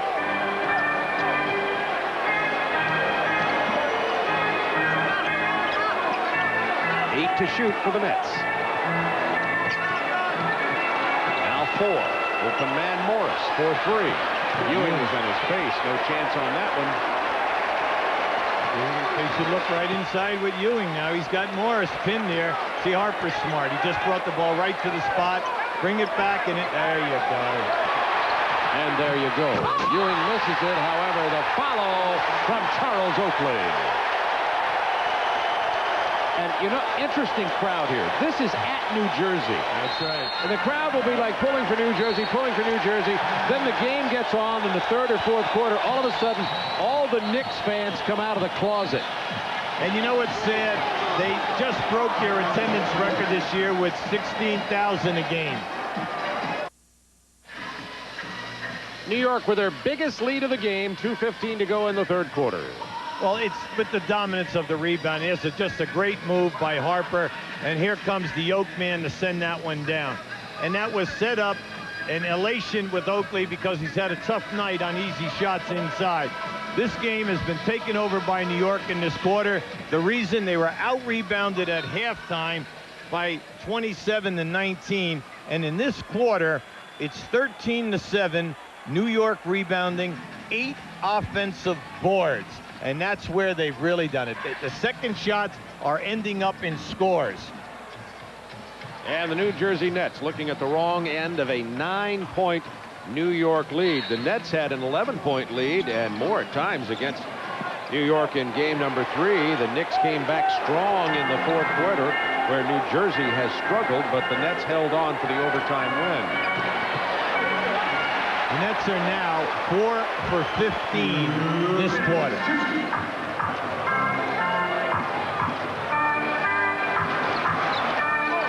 Inside to Smith. Picked off by Edwards. Anderson. Minute 45 to go, 3rd period. We told you at the top of the show, in this series, the Nets are accustomed to 86 shot attempts a game during the season. They're only getting 75 shots in the 3 previous games, and if you think about it tonight, they'll end up probably in the same area. Oakley, one touch to Charles Smith. That went from Ewing to Oakley to Smith for the jam. Minute 21 to go in the quarter. Charles Smith with 14 points off the bench. And 6 rebounds. Anderson, Coleman, pick and roll.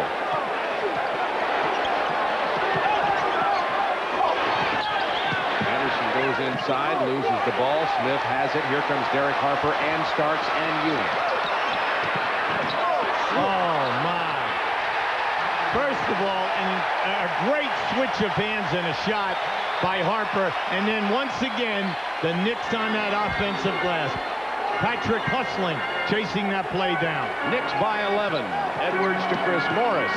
The shovel pass to Armand Gilliam, who will go to the free throw line with 39.9 remaining in the third quarter. The Knicks have built their biggest lead here, 70 to 59. The Knicks have scored 25 points in this quarter. For them, that's world beating. Oh, absolutely. They've done an excellent job, Bob. Gilliam, we all know we're drafted. You know, he was drafted on the first round by Phoenix. He was traded. You know, he played in Charlotte, then in Philadelphia. And Chuck Daly says that since he's done an excellent job for his team. And he had a very solid season. When you look at his stats, he only played a half a game, 24 minutes. He gave him 12 points and 6 rebounds.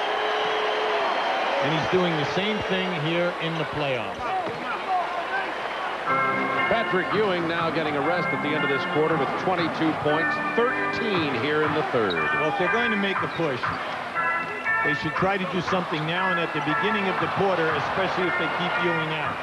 10 to shoot for the Knicks. Charles Smith. Smith has been on fire. He has 16 off the bench. Well, at halftime, he had 8, Starks at 10. And what you like about it, they're both shooting a high percentage. Yeah, Smith, 60% shooter coming into this game from the floor. The Nets need a score here. Morris misses from 3. 1 second left. Anderson, that would not have counted. The Knicks lead it by 11.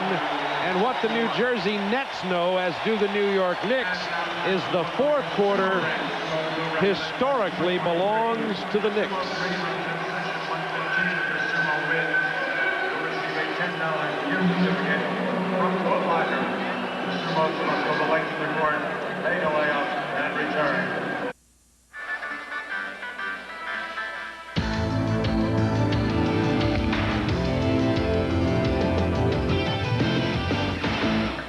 Game 4 in the first round playoff series between the Knicks and the Nets.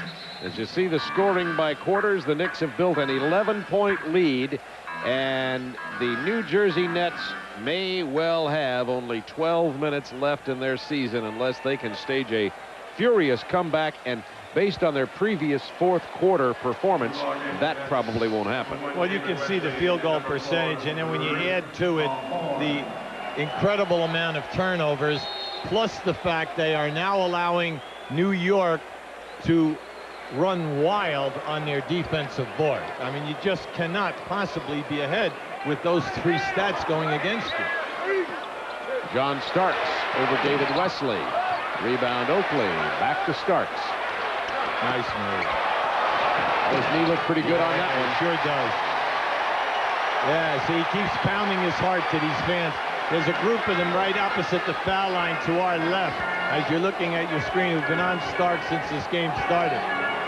Rick Mahorn making his first appearance of the game also. Coleman driving it inside, and will go to the free throw line once again for the 15th shot attempt of the game for Coleman. Going to give you Starks, and this is just a terrific spin move. Now remember, we told you his left leg had arthroscopic surgery in the middle of March. We're talking about less than 2 months ago, and he's back giving you major minutes at the NBA level. Derek Coleman has 18 points. Patrick Ewing continues his resting on the bench for New York. He had 22, 13 points in that third quarter.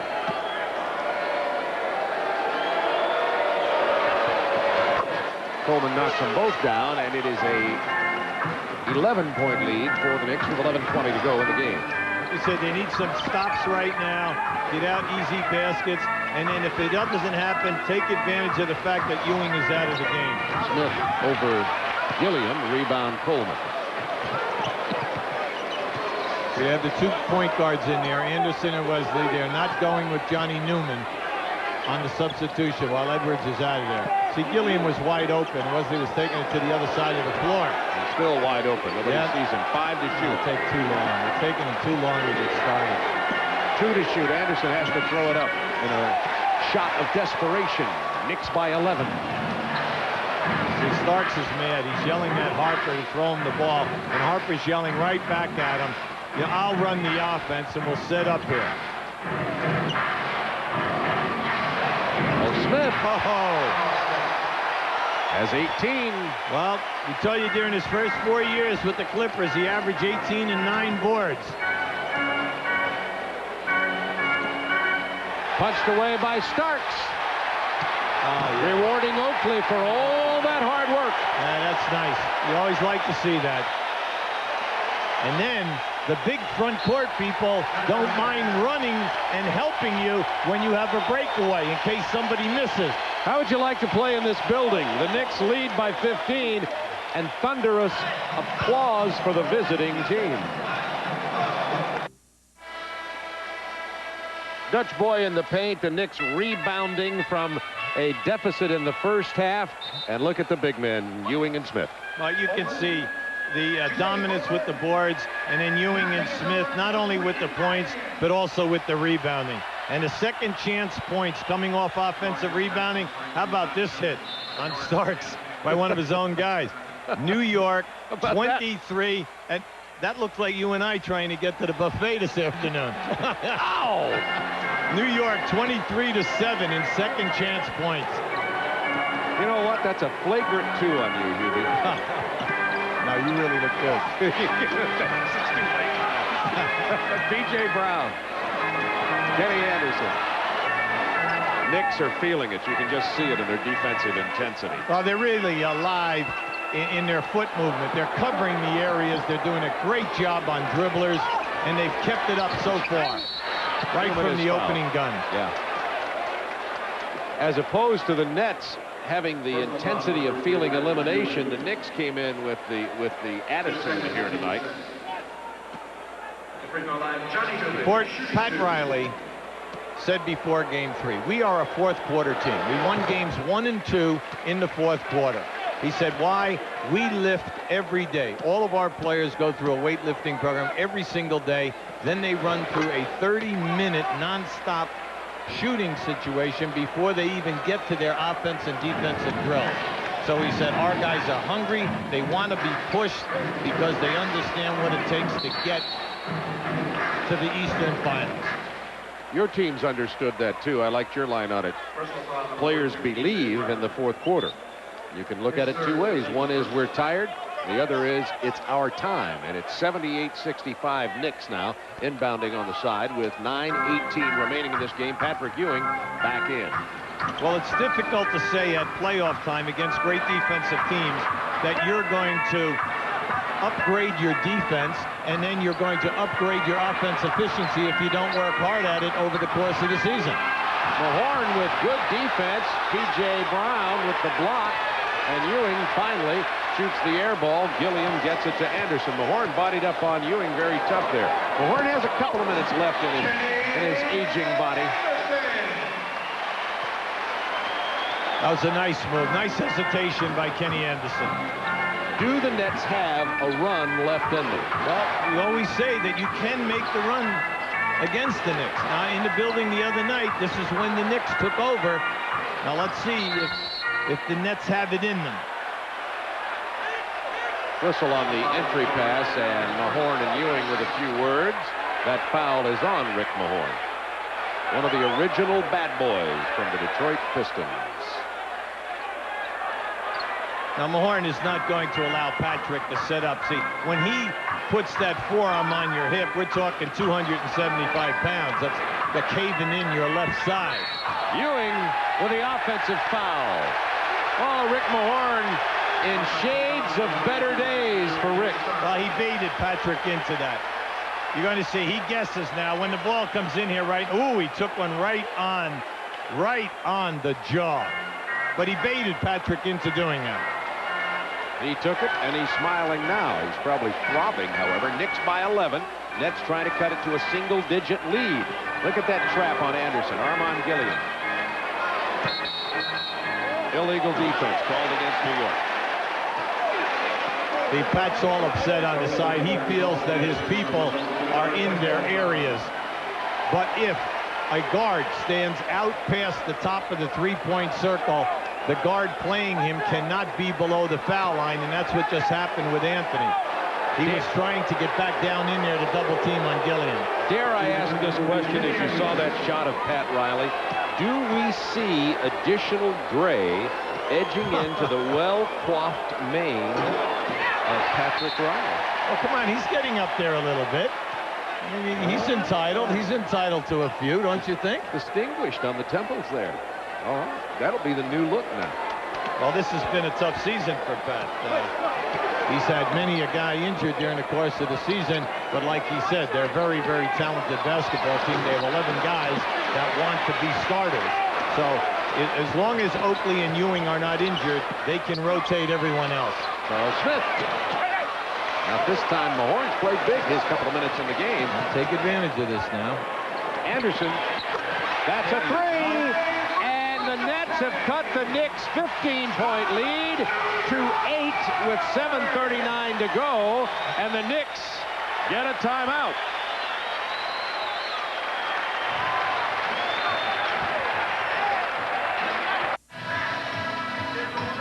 Well, the Knicks had built their biggest lead 2 minutes and 10 seconds ago at 78-63. Since then, the Nets on a 7-0 run in the fourth quarter. Well, it's surprising because you can see right now on the right what they have shot.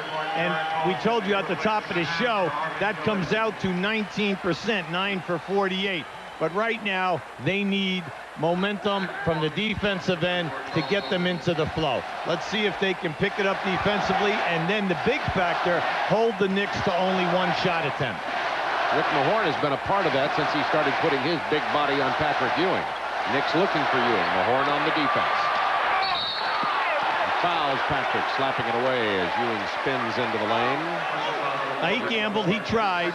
His left hand definitely was on the ball, but his right hand had Patrick in the lower back. And remember what we said, in game 3, Patrick could not get into the lane area. Patrick Ewing, 22 points. 6 of 10 from the free throw line. 9-point Knicks lead with 7:26 remaining in the game. Oh, what it is to have a warrior like that. You know, I was thinking the other day, Hubie, this is perhaps stating the obvious, but if you put Patrick Ewing on any of the top 4 or 5 teams in the East, they'd be the favorites. Put Ewing with the Hawks, put Ewing with the Bulls. You know, sure. Of course. He's the man. Knicks by 10. See, they're undecided what they want to do, and thus the steal. Great house. Greg Anthony says, look what I found. Charles Oakley made that happen. See, the Knicks are not afraid to dive on the floor. They dive any time that they have a chance to knock a ball loose. He shot the gap, knew he couldn't get it if he stayed on his feet, dove out there and knocked that ball free. Coleman in the paint, up and under, and he'll have a 3-point opportunity. Well, this is the guy that must step up, because coming into this game, he is 6 for 22 in the second half of the first 3 games. And they need him. They need him to step up and play big. Well, Coleman has stepped up in this second half. Remember, he had only 8 points at the half and now has 21. So he is definitely given an effort here offensively as Armand Gilliam replaces P.J. Brown to get more offense up front on the floor for the Nets, down by 10. With 6:45 to go. Down by 9.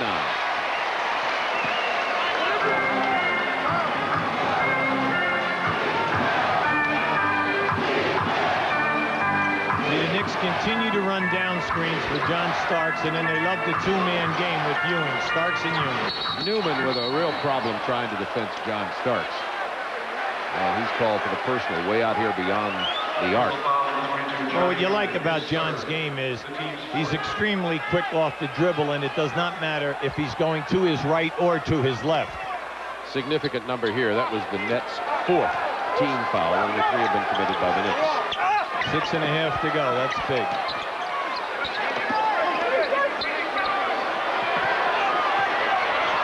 Starks into Ewing. Mahorn on him. 8 to shoot.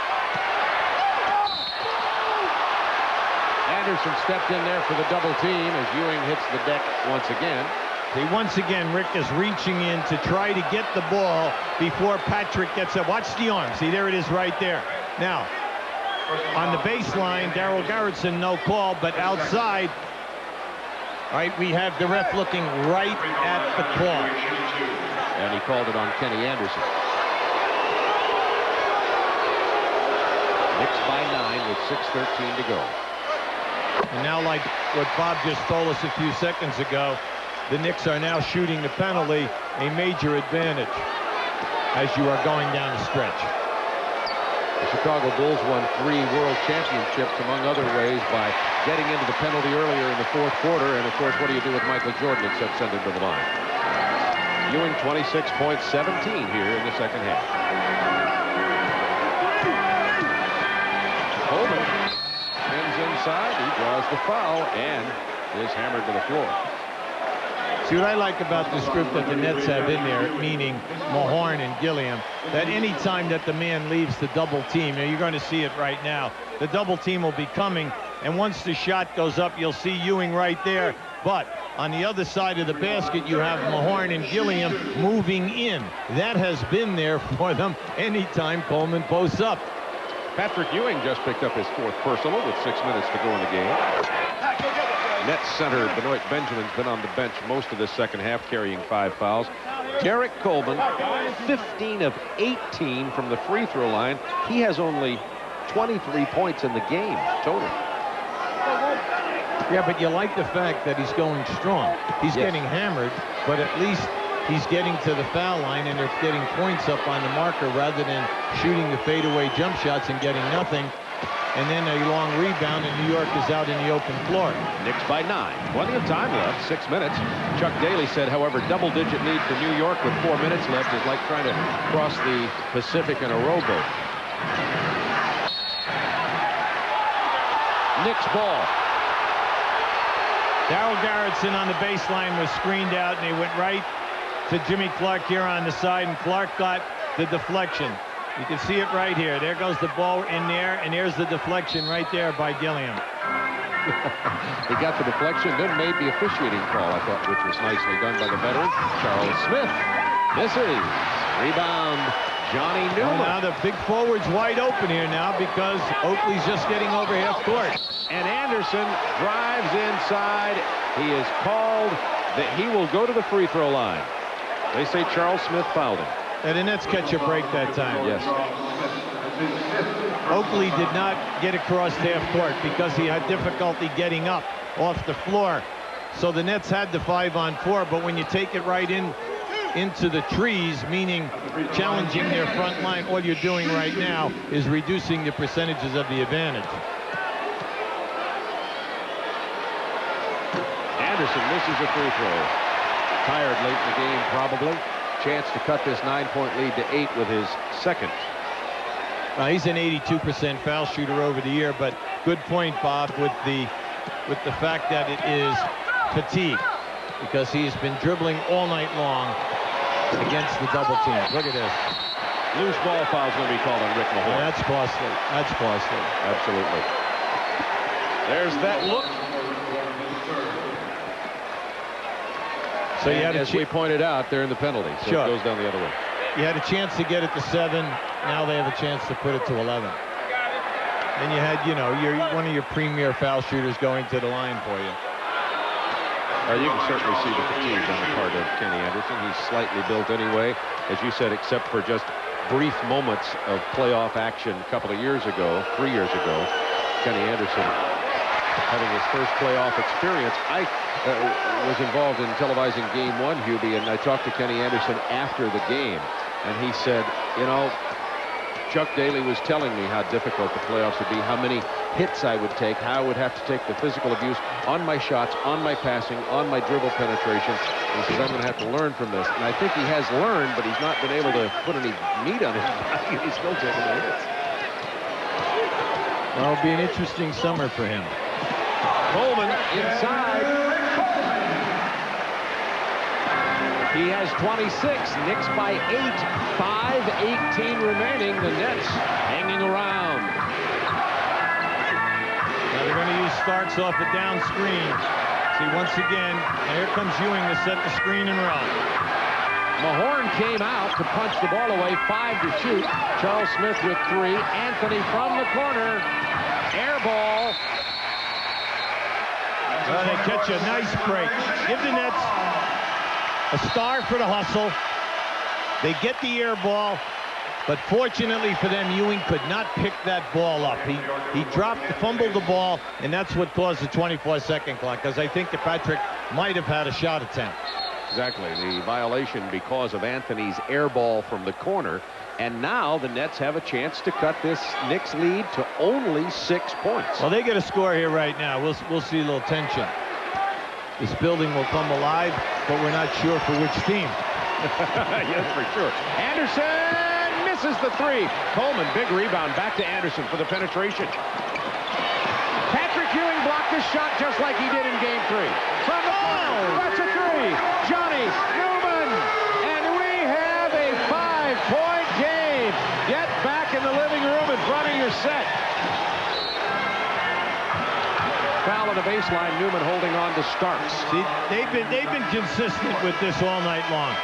Anytime that there's a screen set on John Starks down on the baseline, the Nets have been grabbing or also stepping out and holding up with a forearm, and the refs have called it right from the opening get-go. Your best thing is to follow him and stay right behind him, and that way you're not going to get screened. Nets on a 10-3 run.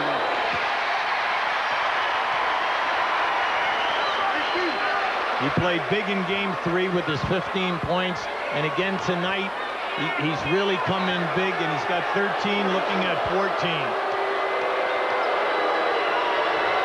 Starks said to Derek Harper, "Don't pat me on the rear end." He's got the sore tailbone. How about shaking my hand or something? Knicks by 7, 4:25 to go. Coleman is fouled again. No continuation. Now they're going to have Starks on a grab. First of all, that was a nice roll by Coleman. An excellent pass by Anderson, and give Coleman credit. That was a tough catch. You're going to see it right now as they come right down the lane. See, because Starks was underneath him. That's 4 fouls on John Starks. Charles Smith has 5. Patrick Ewing's carrying 4. 4:21 to go. Clock ticking very slowly from a Knicks point of view. Well, we showed you knocking them down from the line. The graphic just before, within the last minute, showing you how many foul shots that the Nets have made. And you can see that they're in the game because of the foul line. They are just not hitting the open looks, which in the first half was a nightmare for them because everything they ran ended up in a long perimeter shot. They went 0 for 5 in threes, and they just could not hit an open jump shot. Now on the foul line, to back that up, the Nets are 32 for 39.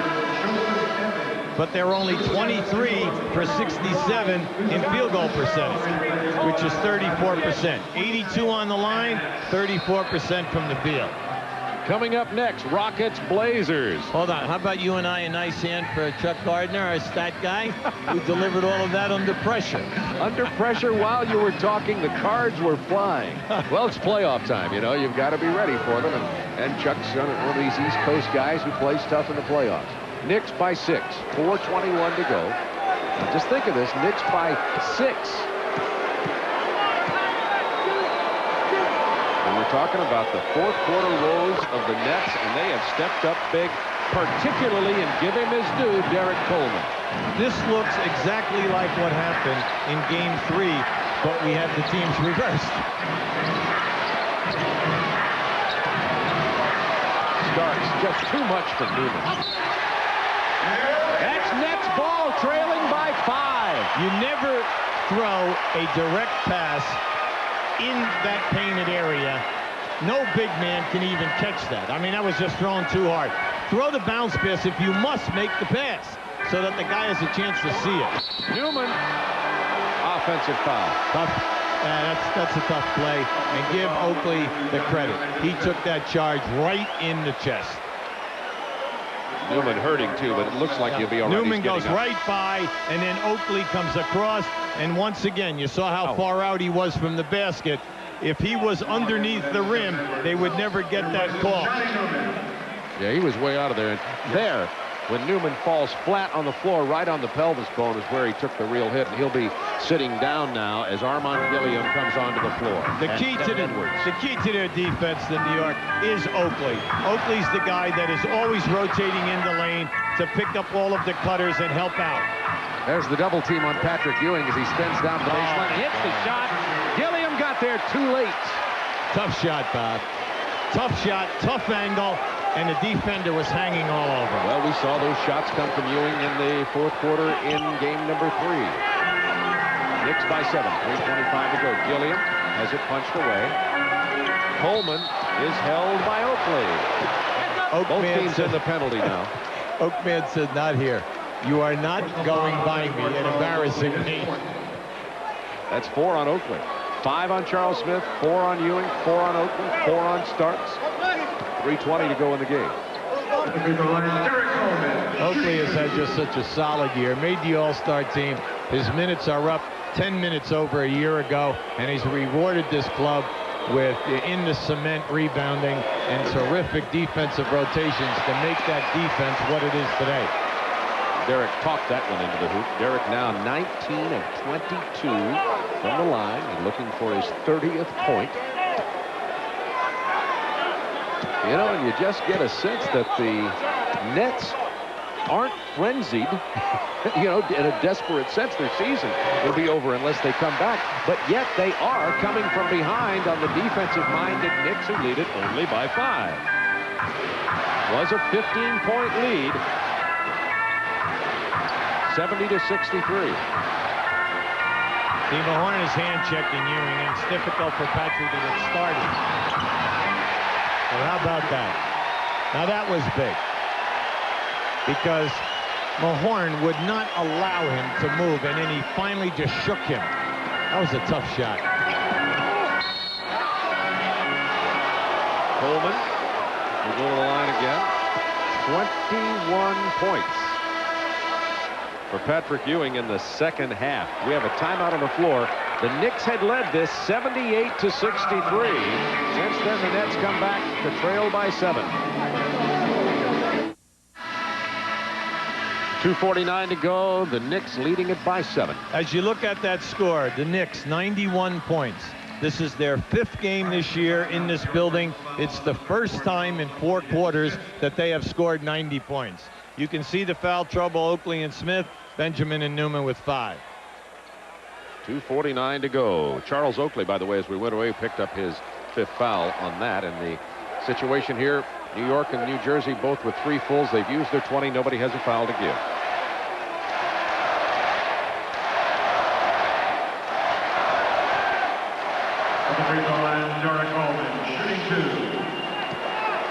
Chance to cut this lead to 5 with 2:49 remaining. Quiet building. He has stepped up big in the second half. We told you earlier, he's 4 for 22 in the 3 previous games in the second half. Just could not get his game going, but also they could not get him good shot attempts. A rare free throw miss in this second half for Derek Coleman. Knicks by 6. Remember, the Knicks love misdirection. Here's a high pick and roll. They're looking over for Starks coming off a stagger. Now the 2-man game. Mahorn inside on Ewing. Good defense. Rebound Gilliam. Opportunity to cut the lead to 4. Anderson looking for Coleman. Defense by Charles Smith. Not enough space. Well, see, he picked up his dribble.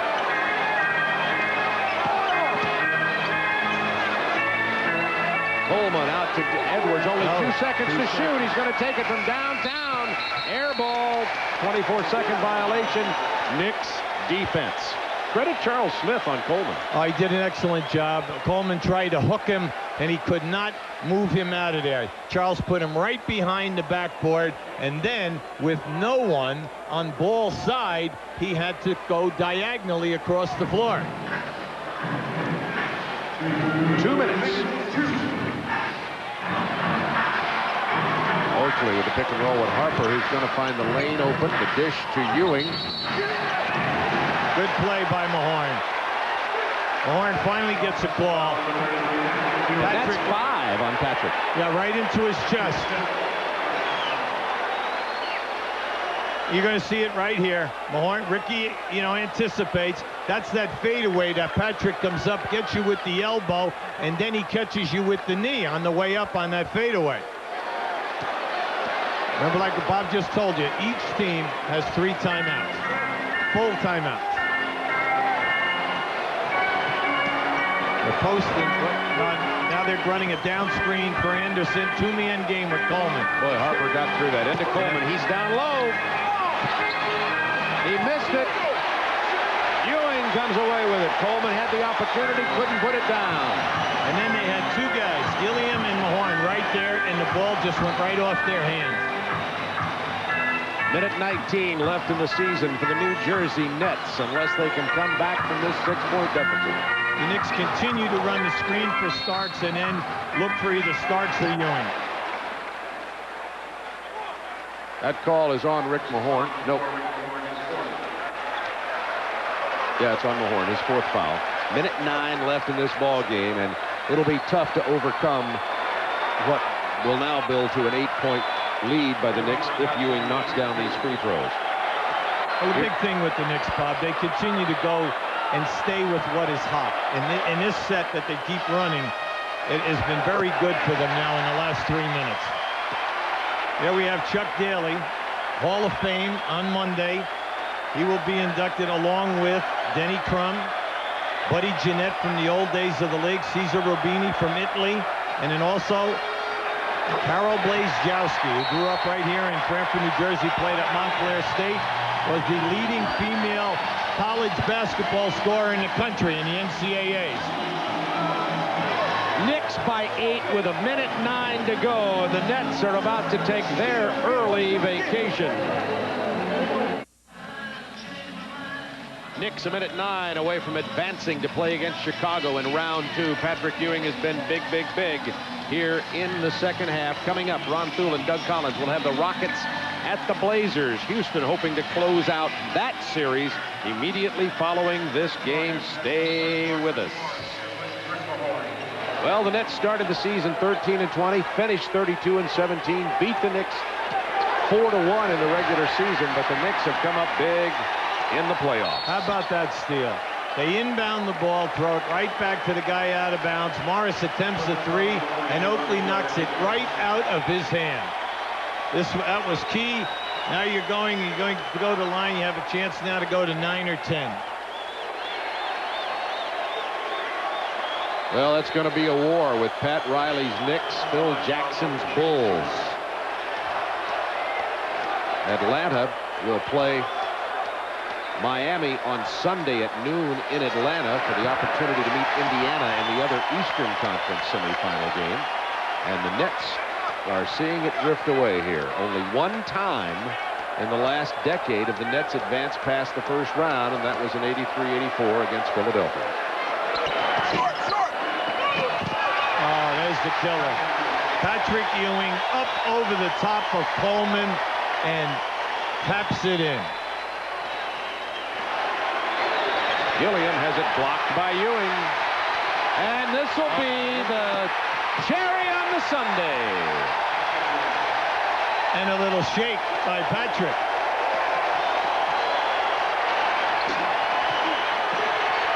And the Knicks will just run it out now. There's the foul. Well, you know, we were talking about Chuck Daly being inducted into the Hall of Fame on Monday, on May 9th. There's also a lot of question marks in this area. Will Chuck Daly be back with the New Jersey Knicks? Well, every day in the papers here, they have Chuck either going to Toronto or Vancouver or to Philadelphia as a general manager, or some have him entering the television business. But Chuck Daly is still under contract to New Jersey. It's been a very tough year on him. The team started out slowly during the early part of the season, but then came on strong. And when you look at it, this is the largest attendance ever in the history of this franchise. 16,056 a game. They had 17 sellouts The most ever. This building holds 20,049. You add the 2 in the playoffs. So everybody is feeling good about the situation, but things might add. And remember, Dudley left as a free agent to Portland, and then on the untimely death of Petrovic. Then they traded Bowie. So it's, you know, it's been a very difficult time for the coaching staff to adjust in order to have the type of season where they came in with 45 wins. And the New York Knicks, the Atlantic Division champions with 57 wins. They went 14-0 in March. This is a deep New York team that'll now have a little bit of an opportunity to get ready for Chicago. You know, there's no secret about this. They've already been preparing, as Pat Riley is a preparation maven, much like Hubie Brown and some other coaches I know. And they've been getting ready for Chicago in case they could advance. And Kenny Anderson is seeing his year come to a close. But it's been a good one for Kenny Anderson and Derek Coleman. Well, they both made the All-Star game. That was the highlight of their season. They both have struggled from an offensive standpoint in regards to shooting percentage. This team needs better shooting next year and a better defense night in and night out if they're going to move up the ladder and get a better position when it comes to playoff time. And break out the ticker tape, because the Knicks have just scored 100 points. Well, we've been trying to tell you that's been very difficult for them to do in this building this season. Knicks were very confident. They felt that their work ethic, they were very down about losing that game 3. They honestly felt that they did not get a good effort by their people on the offensive board. Pat Riley really attacked everyone other than Oakley. He challenged them in yesterday's practice, but you can see they were at the height of their game from a defensive standpoint. We keep criticizing the Nets for the turnovers and the bad field goal attempts, but we have to realize that that's also because of the tough defense. And John Starks, what life he has brought back to the Knicks when he came off the injured list. 16 points.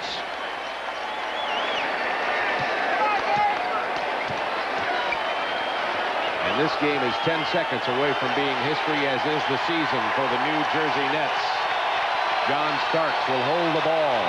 102-92. The Knicks advance and will play Chicago in the second round of the Eastern Conference playoffs.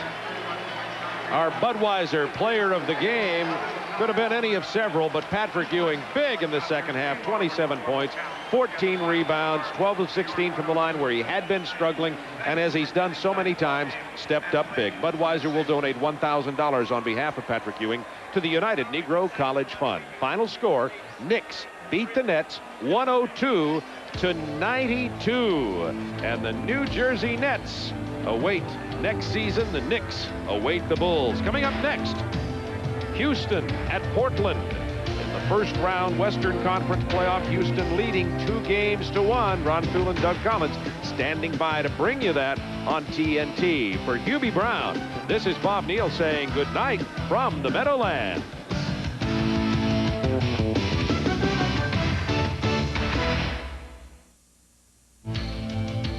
The NBA playoffs on TNT are brought to you by Smooth Busch Beer and easy drinking Busch Light. By Chevrolet Trucks, the most dependable, longest lasting trucks on the road. By Pepsi, be young, have fun, drink Pepsi. And by HBO, just you wait.